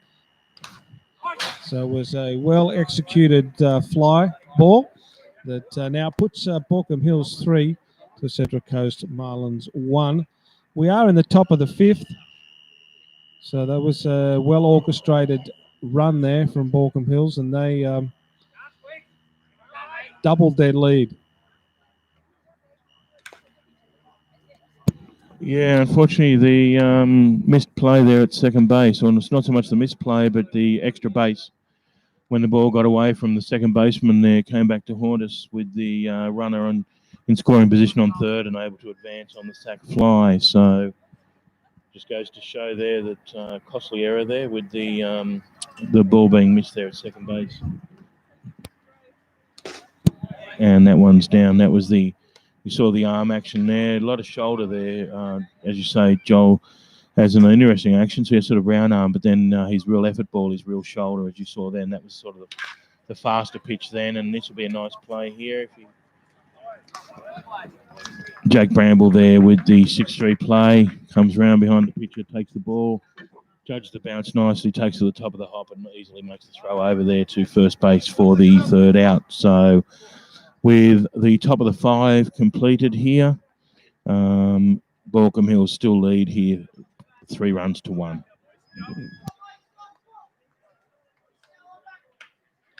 So in these shortened games, there's obviously no seven inning stretch here. You've got to go straight through, Grant, with you and your family here. You're doing a great job. You got probably should have had a few more kids. You probably could have got a few more cameras in place. Yeah, I've got a few more kids, but they're not all here at the moment. And but yeah, no, it's sort of 1 kid per camera. So yeah, more I bring, the more cameras we can put up. Although our mixer limits us a little bit, but we've got some options around that as well, of course, with some switches. So we might think about that. So while we're doing that, let's get rid of the key, and we'll come back to It's going to come back to us, but I think the camera might have gone flat. So apologies there. That's my fault. I was going to go to the camera in the commentary box, but I think the battery in it might be flat, in which case Kieran will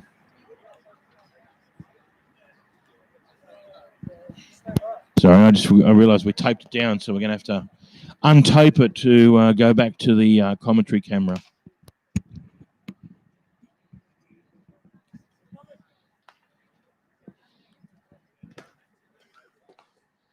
So I don't think we've had a change. We don't look like we've made the change yet. The Baulkham Hills side can still persevering with their starting pitcher.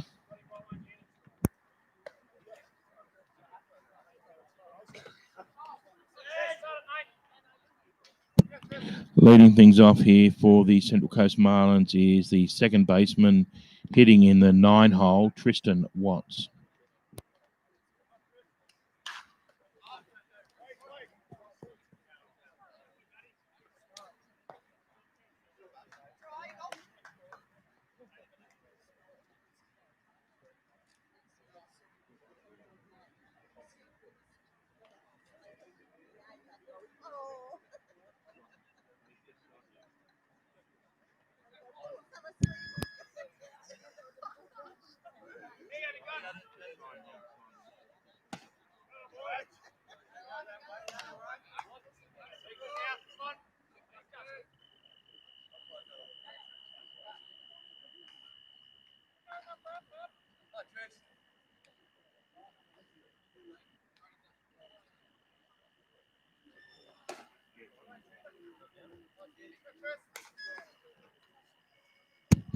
Sorry, just trying to get the commentary box camera working there. A few teething issues here. We haven't used one before, and yeah, it's on and working, but we won't show ugly heads at the moment. And there's a drive up the centre. The second baseman moves across, and we'll make it in time. Game of inches, of course. He hits that another 2 meters to his left, and that's a beautiful, safe hit there. Great to turn by the second baseman. Got it in behind his shoulder and turn and threw him out with a strong arm there. He's played a couple of those, the second baseman, so he's earned his paycheck tonight. Jacob Eunice, of course, on second base. Has experience in the minor leagues over in the US. He's the home run hitter as well. Yeah, also was the leadoff home run hitter.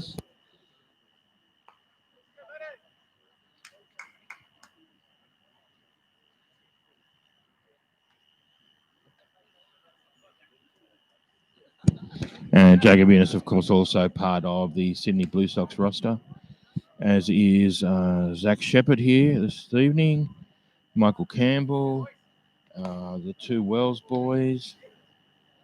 I think that might be it in terms of the current Sydney Blue Sox roster. I may be wrong, but I think that's the likely members of the Sydney Blue Sox roster here. I think Caleb Shepherd might have been in previous as a development player. He may now be in permanently. I'm not sure too much. So I just checked, and Jacob Eunice was part of the Twins organisation, the Minnesota Twins in the US, of course, which is also where Lachlan Wells is currently signed and and playing once the minor leagues kick off again next year. So Lachlan, of course, with the Minnesota Twins, and his brother Alex, or AJ as we know him better, with the Baltimore Orioles organisation.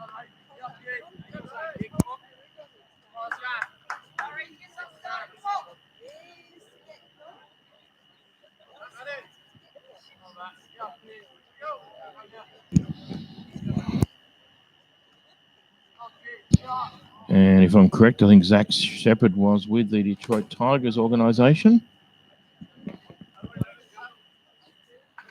The ump just wore one there in the head. It was a check swing and just beat the glove for the catcher. It was caught, just got him in the top left-hand corner. But he's ready to go.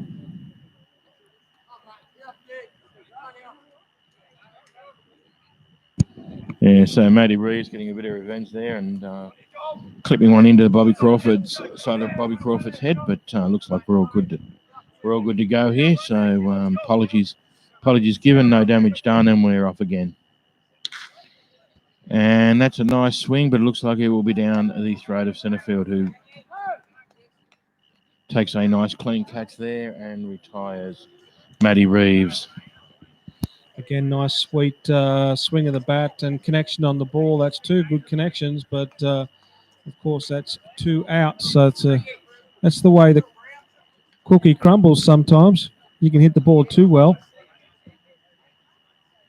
Yeah, one of the ironies of baseball, sometimes you need to land the ball between the infield and the outfield. So it's often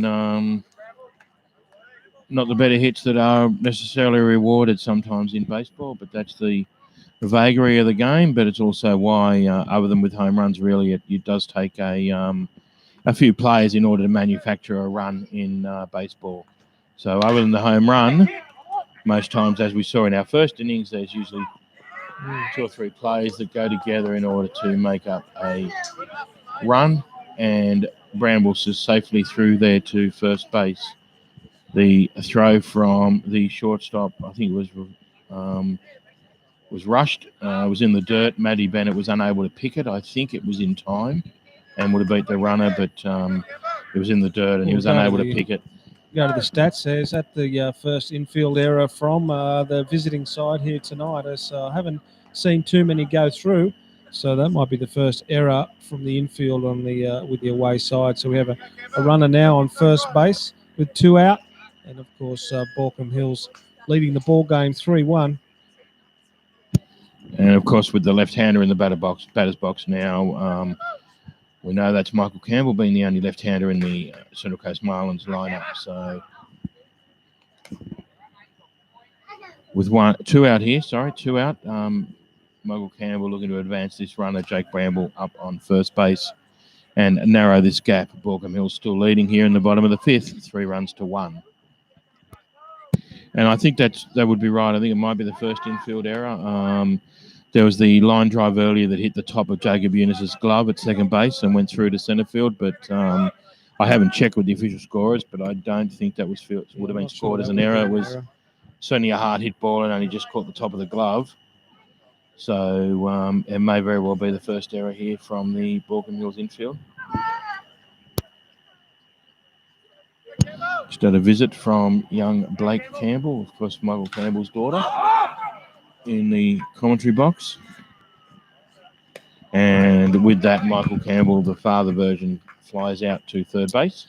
Yeah, he would be unhappy with that, of course. He was well in that at-bat. He looked to get in front of the pitcher at some point, but unfortunately just dropped the left shoulder, and it's up in the air. It's quite a routine out there for the third baseman. So we head into the top of the 6th here. Of course, Central Coast trying to limit any further runs so that they can have a crack at this lead. Yeah, 9 o'clock, 6th inning. So we're starting to run out of opportunities here, but Still got one or two to go at least, so a couple of opportunities, but a couple of runs to be made up, and certainly don't want to do any further damage here. Baulkham Mills, of course, would like to tag on another insurance run here in the top of the 6th.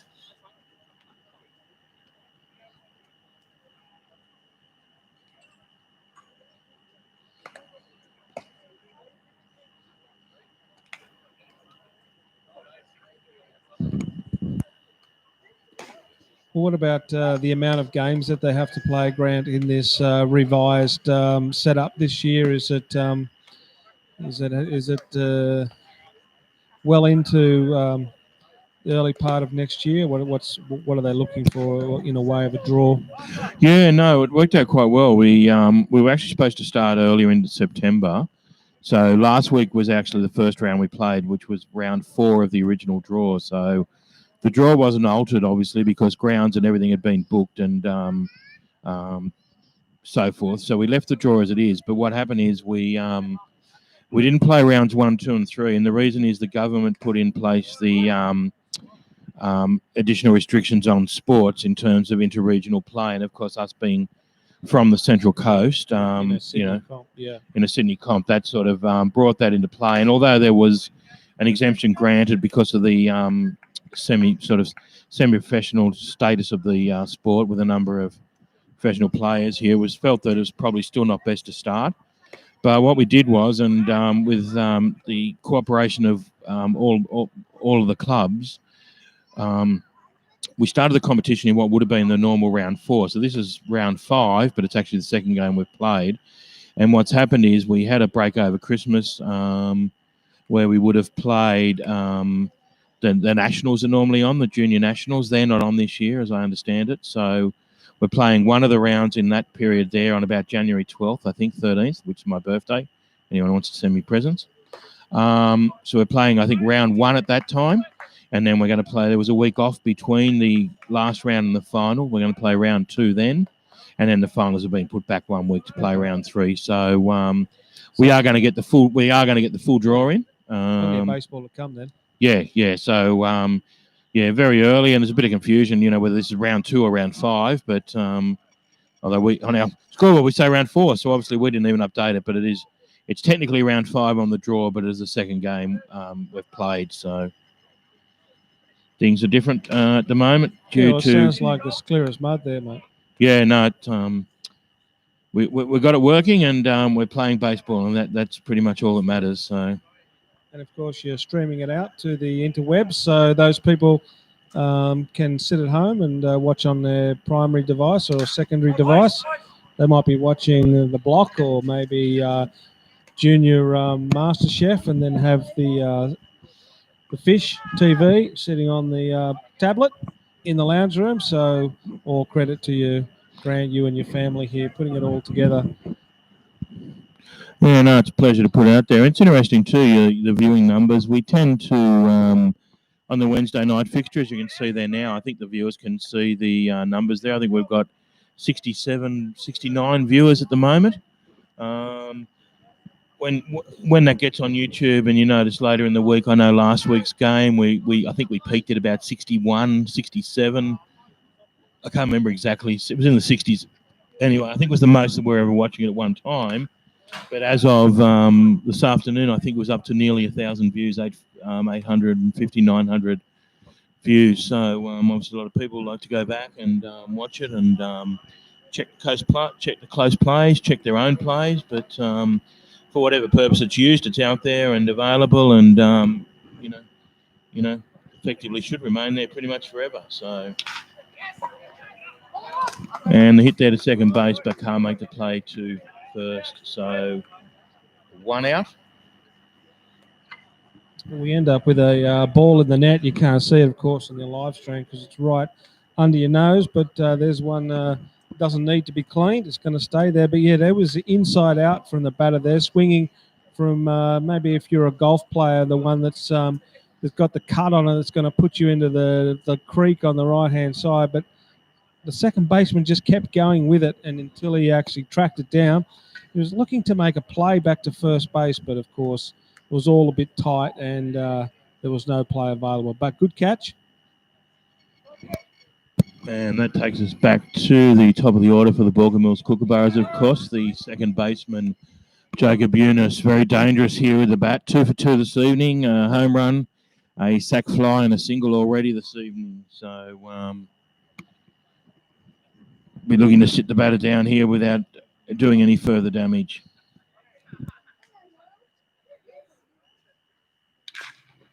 Wants to the shortstop, Huizo make the play. A nice play to first. And it is across second, and across to first. So the lovely double play there. 6-4-3 double play there by the Central Coast Marlins infield. It brings to an end the 100% hitting streak here from Jacob Eunice, but still having a good night out here for the Baulkham Hills Kookaburras, who lead here going into the bottom of the 6th, 3 runs to 1. Well, ladies and gentlemen, picture replay happening at home. Go back about 15, 20 seconds. Have a look at that play. It was a good effort play. The shortstop, of course, picks the ball up. It again bounced on him, skipped a bit high, so he had to pick it up and throw in the one motion. But, of course, second baseman, by the time he wheeled around, and absolutely give it some. First base with a great stretch, and that's a great double play. So that's what we're here to show you on Fish TV, the big double plays, the all the action. And that was one for the replay.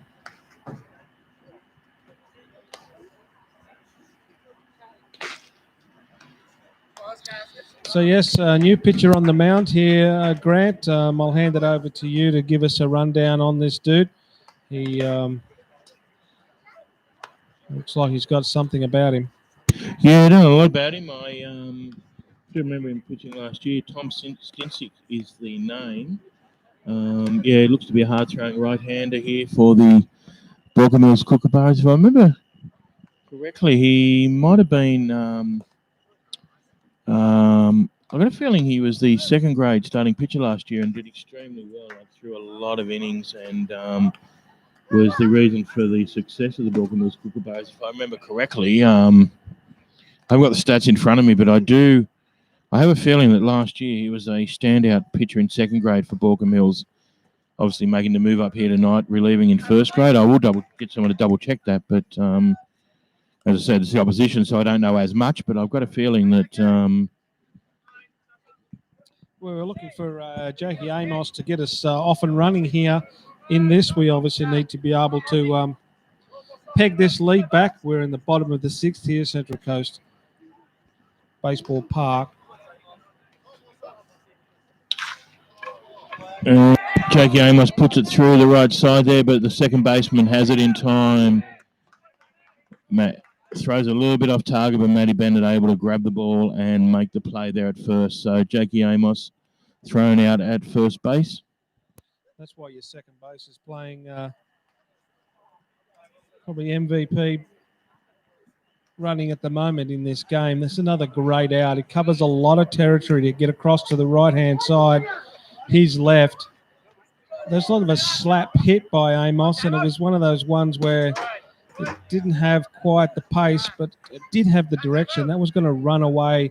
He would have turned first and gone to second, but unfortunately, the second base, well, fortunately for Baulkham Hills, the second base tracked it down and made the out. So another great out by our Blue Sox man out there.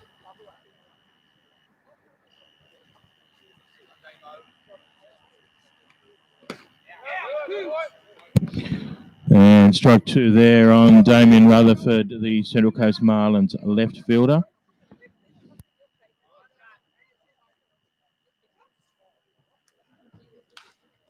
And that one's fouled off to the right side. Just got the stats line here on the Baulkham Hills starter, Elvie. 5 innings pitched, 53 strikes, 25 balls, 1 earned run, 3 strikeouts, and a 0.167 batting average against. So nice tidy outing there by the Baulkham Hills starter. In line for the win here. Pitching through 5. And handed over the game to the Baulkham Hills reliever Stansick here with a 3-run to 1 lead. The stand and deliver there from the batter. He didn't Just got his shoulders around, arms, just a forearm jab here. Oh, he's done exactly the same again. He's put that over Hilton Moore. That's out to the junior baseball field out there. That ball has gone to Wyoming. Unfortunately, it was foul, but it has gone a mile.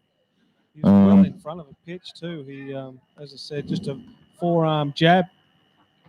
It was a genuine cricket pull shot or hook shot. That one straight out at 90 degrees. 4 runs every day of the week.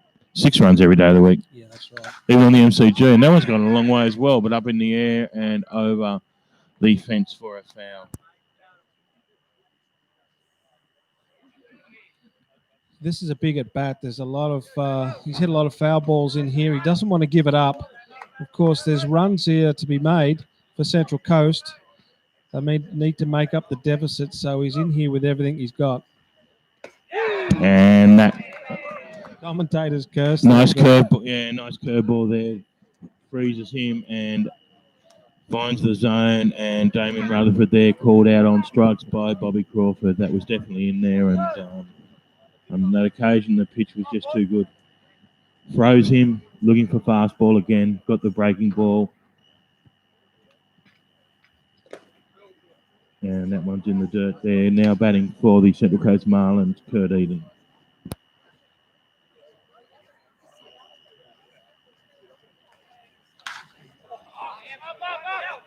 This is straight up in the air.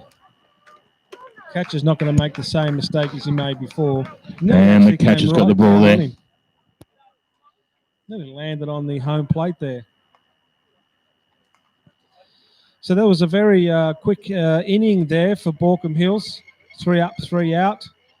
Central Coast had some good, crisp hits in that inning, but of course couldn't put a dent in the deficit.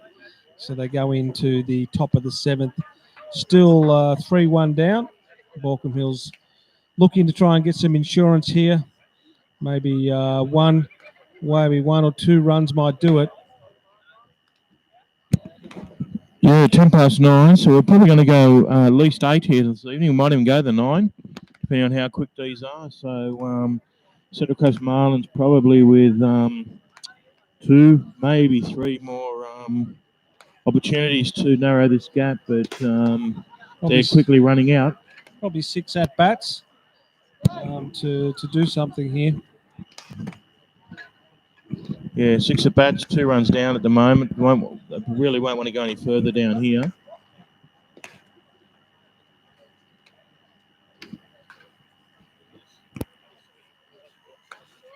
Looks like plenty of experience on the mound.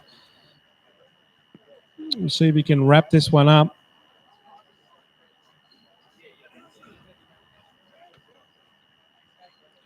Number 9 for Baulkham Hills steps to the plate. As I said, they'll be looking to try and get some insurance runs here. Obviously thinking of the wrong player with young Stancic. Was an under-18s player last year, actually. Played under-18s for Baulkham through 15.2 innings for about 3.45 ERA.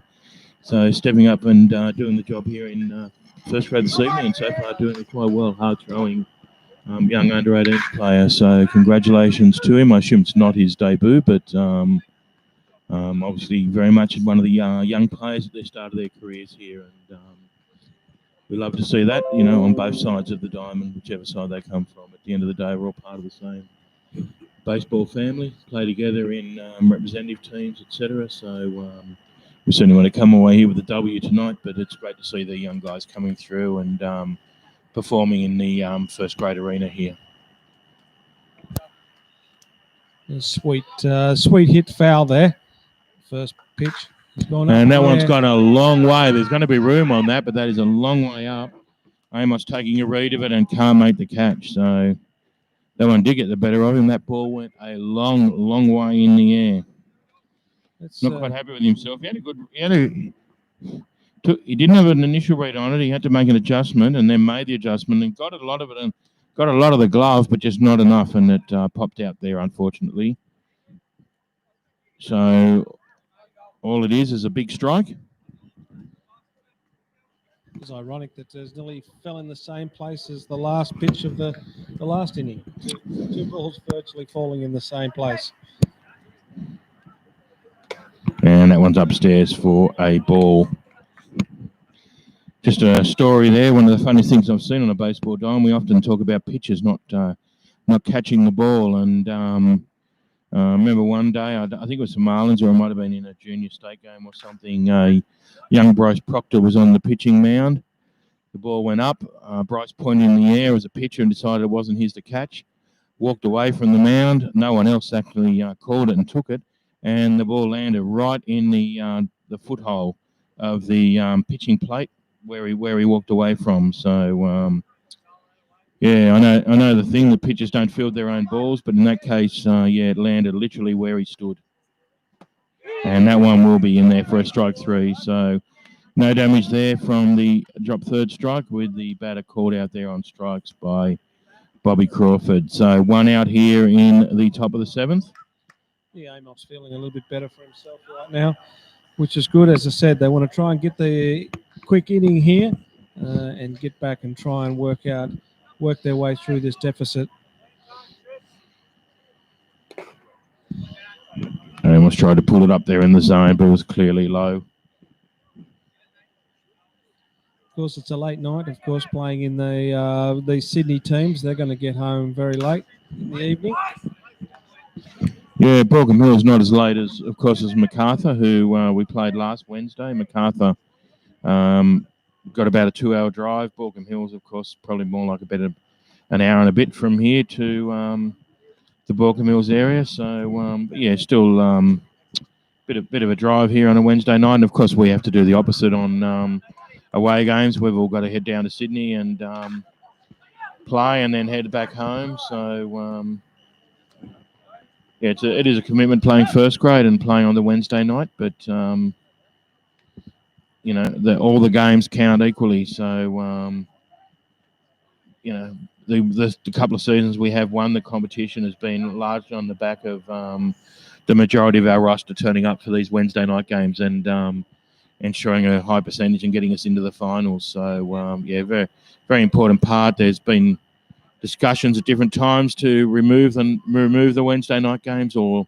just limit it to one of the 2 rounds, but which actually there was a tentative decision made to do that, but then a number of the clubs felt that it had been made without full consultation. It was reconsidered, and we went back to the full draw on a Wednesday night. So, and it seems to be somewhat entrenched now. So I think it'll be here for the moment at least. Yeah, night baseballs are great, especially on those nice summer afternoons. Of course, can get a bit hot out here at the back of Springfield on a sunny day. But nighttime baseball is good. But especially with the live streaming, a lot of people who might have been out here, to watch otherwise. And I know for one, Stuart Bell, who's from Newcastle, been involved with a lot of us, not with Marlins, but with country and a lot of our players through coaching country in various roles with country baseball. But as a life member of the Baulkham Hills Club, played for Baulkham Hills long before Central Coast Marlins were around. But, shout out to Belly. I know he's at home watching it this evening. And that's why we provide the service. It's not provided for one team. It's provided for everybody that wants to watch it. So, it makes the Wednesday night games even more valuable. People can sit at home and watch the game, enjoy the game. So, and that's another very high one there. Tristan Watts immediately takes ownership of it, calls, "I've got it," and does just that and takes a nice clean catch there at second base. So that's what they're looking for, a quick out, quick innings, of course. And Central Coast now looking to get back and try and score a couple of runs here.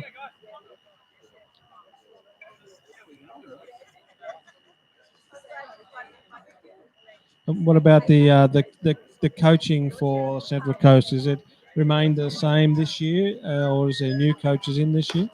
It's remained the same, but there's been a swap. So Sean Smith is still the first grade coach and the head coach. The second grade coach last year was TP, of course, Terry Pearce, the very, very, very experienced coach.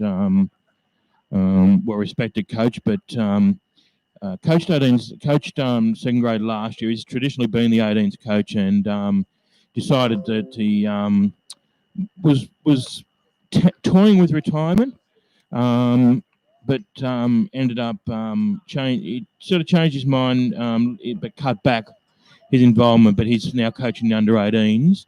So the Matt Walsh, who was coaching the under 18s, has moved across to second grade. So TP, Terry Pearce, and Matt Walsh, who were the second grade and 18s coach respectively, have swapped for this season. And third grade coach remains constant with Scotty Deeks, the third grade coach again this season. So Nice.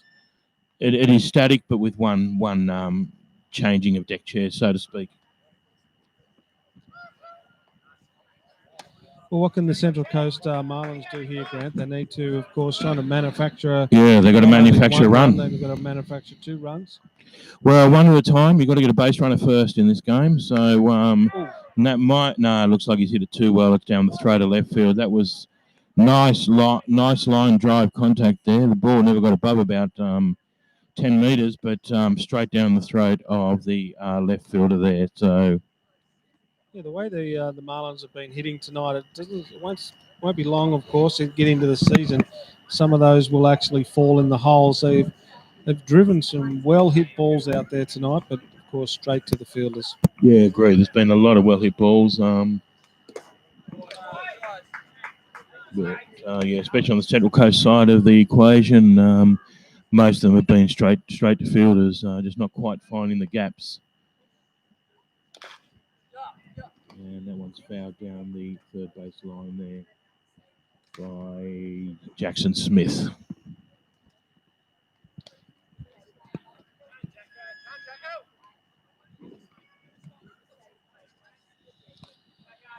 So the dew just starting to come in here on this evening, or is it the third base here? He's picked it up backhand. He's going to throw it all the way across. And a nice play there by Zach Shepherd, the third baseman, makes the out. Makes a fairly difficult play look easy there. Actually, Jack Shepherd, as you said, played the backhand down the line and then easily made the throw over to first base. And looks like we have a visit here. Young Stancic may be done for the evening. There has been some activity down in the bullpen. It's going to be overly thrown. There's half a dozen people down there in the Baulkham Hills bullpen. Looks like he might be staying as a bit of a prolonged visit. Bobby Crawford goes out to... It's good to see he's got respect for the live stream there, talking through his glove, just to make sure that we can't get the cameras in on his lips and work out what he's saying. We had our lip reader all keyed up for this evening, but unfortunately not going to make their living this evening with whatever tactics were discussed then. But we're back to play here in the bottom of the 7th with 2 out. Oh, he just pulled up mid pitch there. Not quite sure. Ball's in the up in the left field corner from the bullpen. Okay, couldn't see that over there. There was he saw it maybe out of the peripheral vision and just pulled up there. I think someone called out. I don't know who it was, but someone called out for pull up. Again, the batter's on the pace of the ball, but we need to get that one out in play. Yeah, young Tristan Watts here in the 9-hole, the second baseman for the Central Coast Marlins. Looking to be a base runner. He's had a good game too. He's held a good line out there. Second base, turned a couple of good doubles.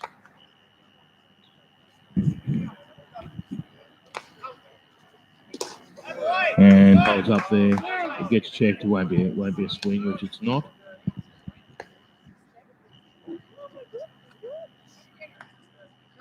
Probably shouldn't preempt those just in case, but clearly didn't look like a swing from here. I guess we're paid to give an opinion, so we will pay the big bucks here. I've got a free drink tonight, so I'm laughing. Yeah, well, I'm looking forward to that 11 o'clock beer you promised me. And Gain checks the swing, and the pitch misses inside for a ball. So 3 balls, 2 strikes, full count here now on the Central Coast second baseman. So is it true, Grant, you do drink like a fish? No. And that will be in there for a called strike 3.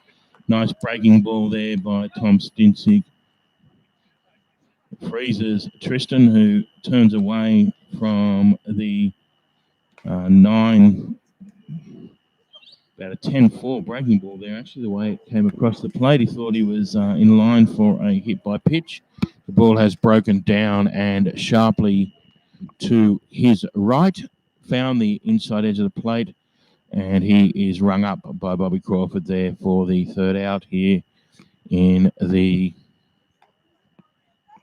bottom of the 7th. So we go to the top of the 8th. Yeah, they just asking here on the stream, how much do you guys get paid? I think he's referring to the players there. That was someone asking questions about the game. I think other people were answering him. I saw the questions. I wasn't answering because the questions I didn't necessarily even know or thing. But I think someone was answering that person who ate all the pies. I don't know where they're from. I get the impression they might have been from overseas. They're asking about the league and things of that nature, and people were assisting them with answers. That's a great username there. It reminds me very much of myself. Who ate all the pies?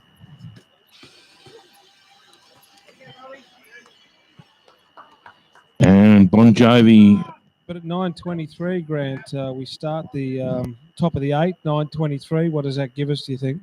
I think this will be it. This will be the last innings. I heard Bon Jovi playing in the commentary box there, which I believe is the warning alarm for not to start another innings. So we'll definitely get this started, but I think this may be the last one for the evening. And with that, Baulkham Hills lead it off with a safe hit to line drive there to right centre. So Baulkham Hills put their lead-off runner up on first. Looking for another insurance run here in the top of the 8th, already with a two-run lead here, 3 runs to 1. We have seen plenty of hits here tonight, but of course not many to the vacant places, the field here, and that was a beautiful safe hit. He didn't try to hit it too hard, but as you said before, Grant, it's a matter of picking your spot and hitting it to a place where there's no fielder. Yeah, exactly. Drove it straight up between where pitcher and second base would be, just to the right of the actual second base, not the second base fielder, and virtually over the head of the infield umpire there. And there's no one usually in that position, especially for a right-handed batter. So safe hit there to right centre with the ball curving away. So 2 balls only here now on the Baulkham Hills batter, which is Watson. I don't know what the first name here, but Watson, the surname of the Baulkham Hills batter. And that'll be a called strike there for strike 1. So 2 balls, 1 strike now.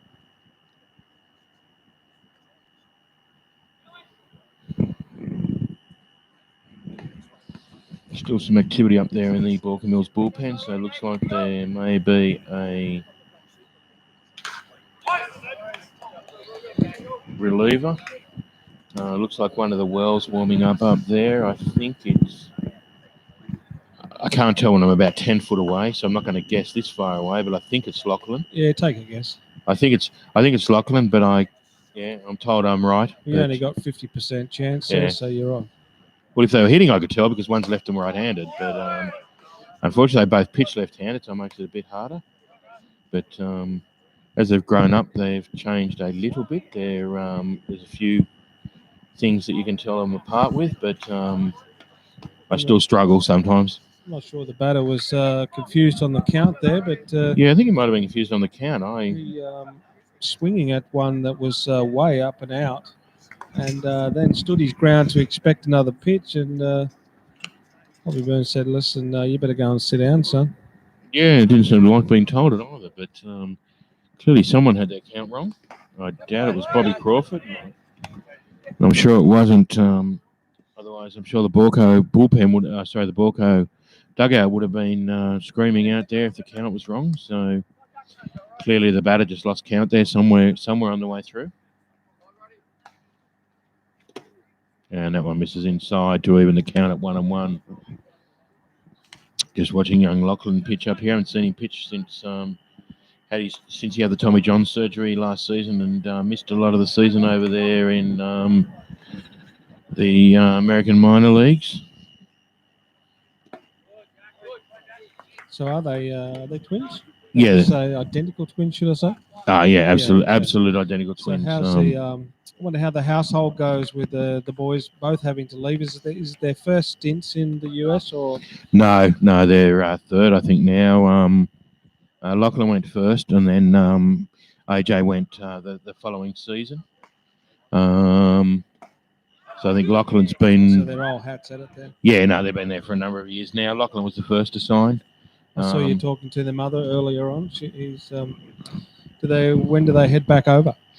I haven't spoken to them, but obviously with the Major League off now, I'd say they'll be heading over in February for their sign with the Blue Sox. So of course, they'll be throwing with the Blue Sox this year. I don't know what restrictions they're going to be on with the Blue Sox because obviously they're heading back over for a minor league season. I presume Lachlan missed a year, so probably go back into about AA, I assume. I may be wrong, but unfortunately the second throw, but the throw may be in time here for the second out. Yeah, there is coverage here, so there'll be the rundown, and yes, he is out. So turn the corner, caught there trying to advance, and the out. So just saying that Lachlan, I think will be about AA this year. I did follow his career, both of their careers quite closely. And I was actually crossed over. Unfortunately, Lachlan about 3 years ago was in the playoffs with one of the clubs he was playing with, and I was going up there for Game 3. They had to win Game 2. I got on the plane. They were leading by 1 run from Sydney to Dallas. When I got off the plane, I messaged Lachlan, and they went down by a run, unfortunately, and he was on his way to Dallas heading home, and I was then on my way up to where he was playing, so I never got to see them play. They unfortunately got knocked out, so missed him playing, but I assume Lachlan will go back to about AA and continue his journey, hopefully all the way into the bigs. And Alex may even be in AAA this year. I'm not speaking for an informed position there, but just a fan who's watched their careers progress and performed very well last year at AA, and presumably he would certainly be on the cards to moving towards AAA this year. So, well, I like that play there by Jake Amos. It's the bottom of the 8th. He could have switched off there with the catcher, Central Coast Marlins catcher, but he backed up the throw over to first there, picked it up and fires it over to second, and they get him caught in the rundown. But good effort play there by Jake Amos. He could have just turned off, but you need to stay out on the clock all the time. Yeah, exactly. Stay alert there. Was up the line. The throw was missed in the second part of the double play. Runner turned the corner. Perhaps he wasn't expecting in the bottom of the 8th the catcher to be quite as alert, but as soon as he turned, Amos was there, and the throw was over to second base.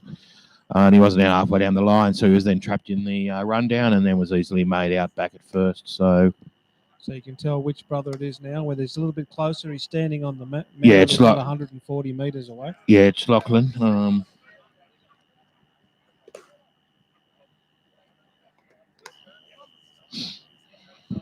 Baulkham Hills have, lucky to have the brothers, of course, if they're going to play, of course, the Blue Sox and again overseas. It's lucky for the local league to be able to see them out here playing. Yeah, exactly. They play with us through the state league, like in the junior competition, which we were fortunate enough to win. Kieran here next to me, and both Lachlan and Alex played in the same team, and we won the under-16s there, I think, and made the finals for a couple of years going through there.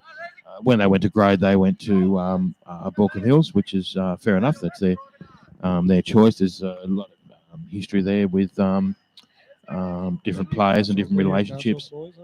They're Newcastle boys. They're Belmont boys. They play with Belmont in the Newcastle comp. Came up through the juniors with Belmont, and then through the juniors with Newcastle in the country competition. Maintained their country relationship all the way through. Obviously, could have played for Sydney, for the city team, but chose not to, and maintained their loyalty with the country team right through the junior ranks.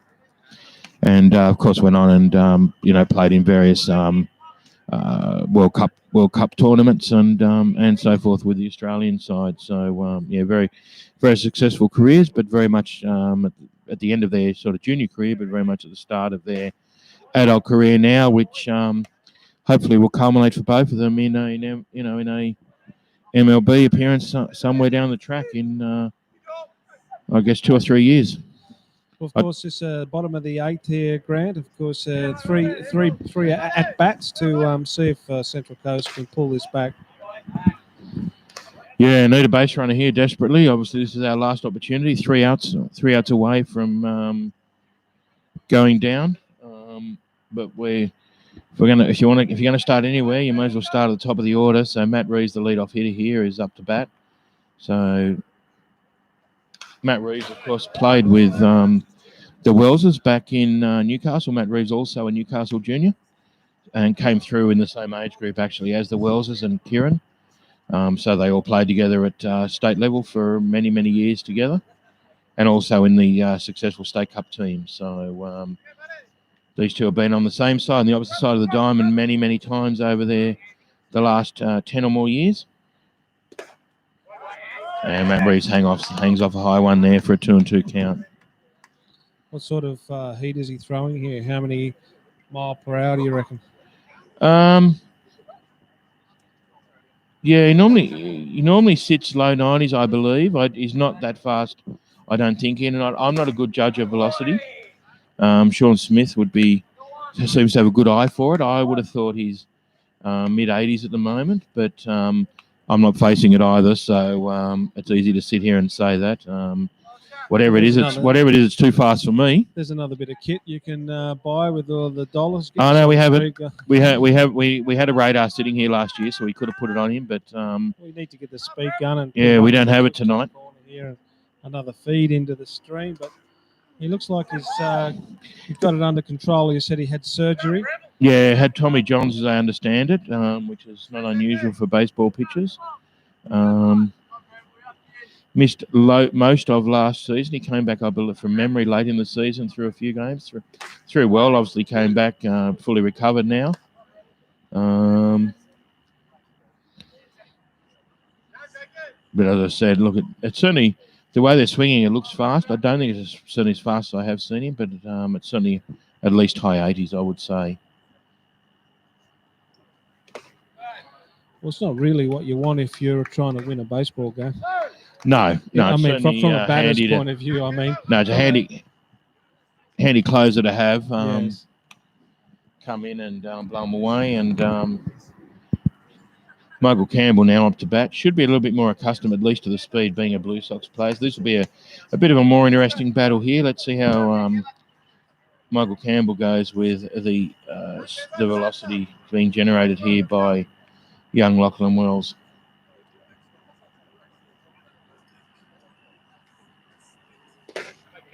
And that one misses downstairs for ball 1.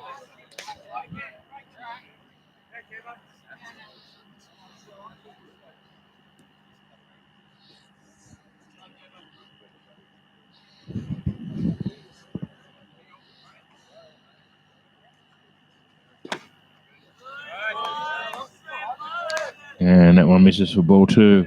Because Baulkham, I'm sure I'm correct. Young Solomon Maguire is the latest Australian to sign with the MLB. Is I believe, a Baulkham Hills junior. I think from memory played outfield with the Baulkham Hills side. Not here this evening. I believe he's over in America on his very first visit. But obviously will come back and is also signed with the Sydney Blue Sox this season. So the next generation of young Australians making their way to the MLB with young Solo, as he's known. So good luck to him as well in his journey. And Michael Campbell there draws a 4-pitch walk off. Lachlan Wells. As you said, Grant, you've got to start somewhere. You can't score runs without anybody coming on base. So. No, exactly. So now at least we know Jacob Amos in the batter's box is the tying run. So without a base runner, you can't win the game. Even if he hits home run, we're still down by 1. Whereas now, at least the tying run will bat. So 2 out here, runner on 1 in the bottom of the 8th. Jake Amos 1 for 3 this evening. And a swing and a miss there for... I think Jake will like the pace. I think he'll like the pace on the ball here. I'm looking to see him go off centre out to right field. Which he does, but I don't think he's got enough of it. I think that'll be caught. Yes, it will. So Jake Amos flies out there to shallow right field. And that will bring a close to proceedings here. So we got through 8 innings here. With Baulkham Mills Kookaburras running out winners here this evening. 3 runs to 1, doing the damage early. We're going to switch over here to... Yeah, well, I'd like to thank you and your family, Grant, for having a live local sport out here at Baseball Park. It's a great production that you're putting together here, and it's getting better and better every game, every year. So it's a credit to you and your family for putting it together. Of course, Central Coast Marlins getting behind it. I see on their Facebook page and all over their socials that they promote the stream. So, yeah, on behalf of a live local sporter, thanks for the introduction, the invite to come over. And I don't think I added a great deal. I mean, my mic was off for the first quarter of the stream. But other than that, yeah, appreciate the invite.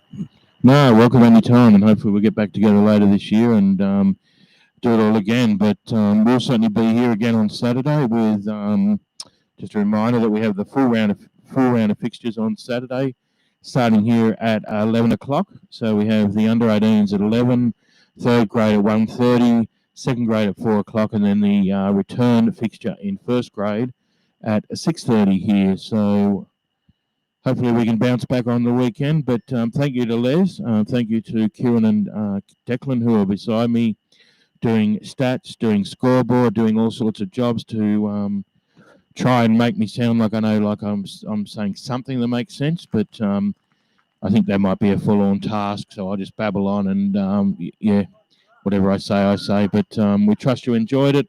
Hopefully the picture looked good at least. You saw the game. You saw the plays, some nice hitting here tonight, some nice plays.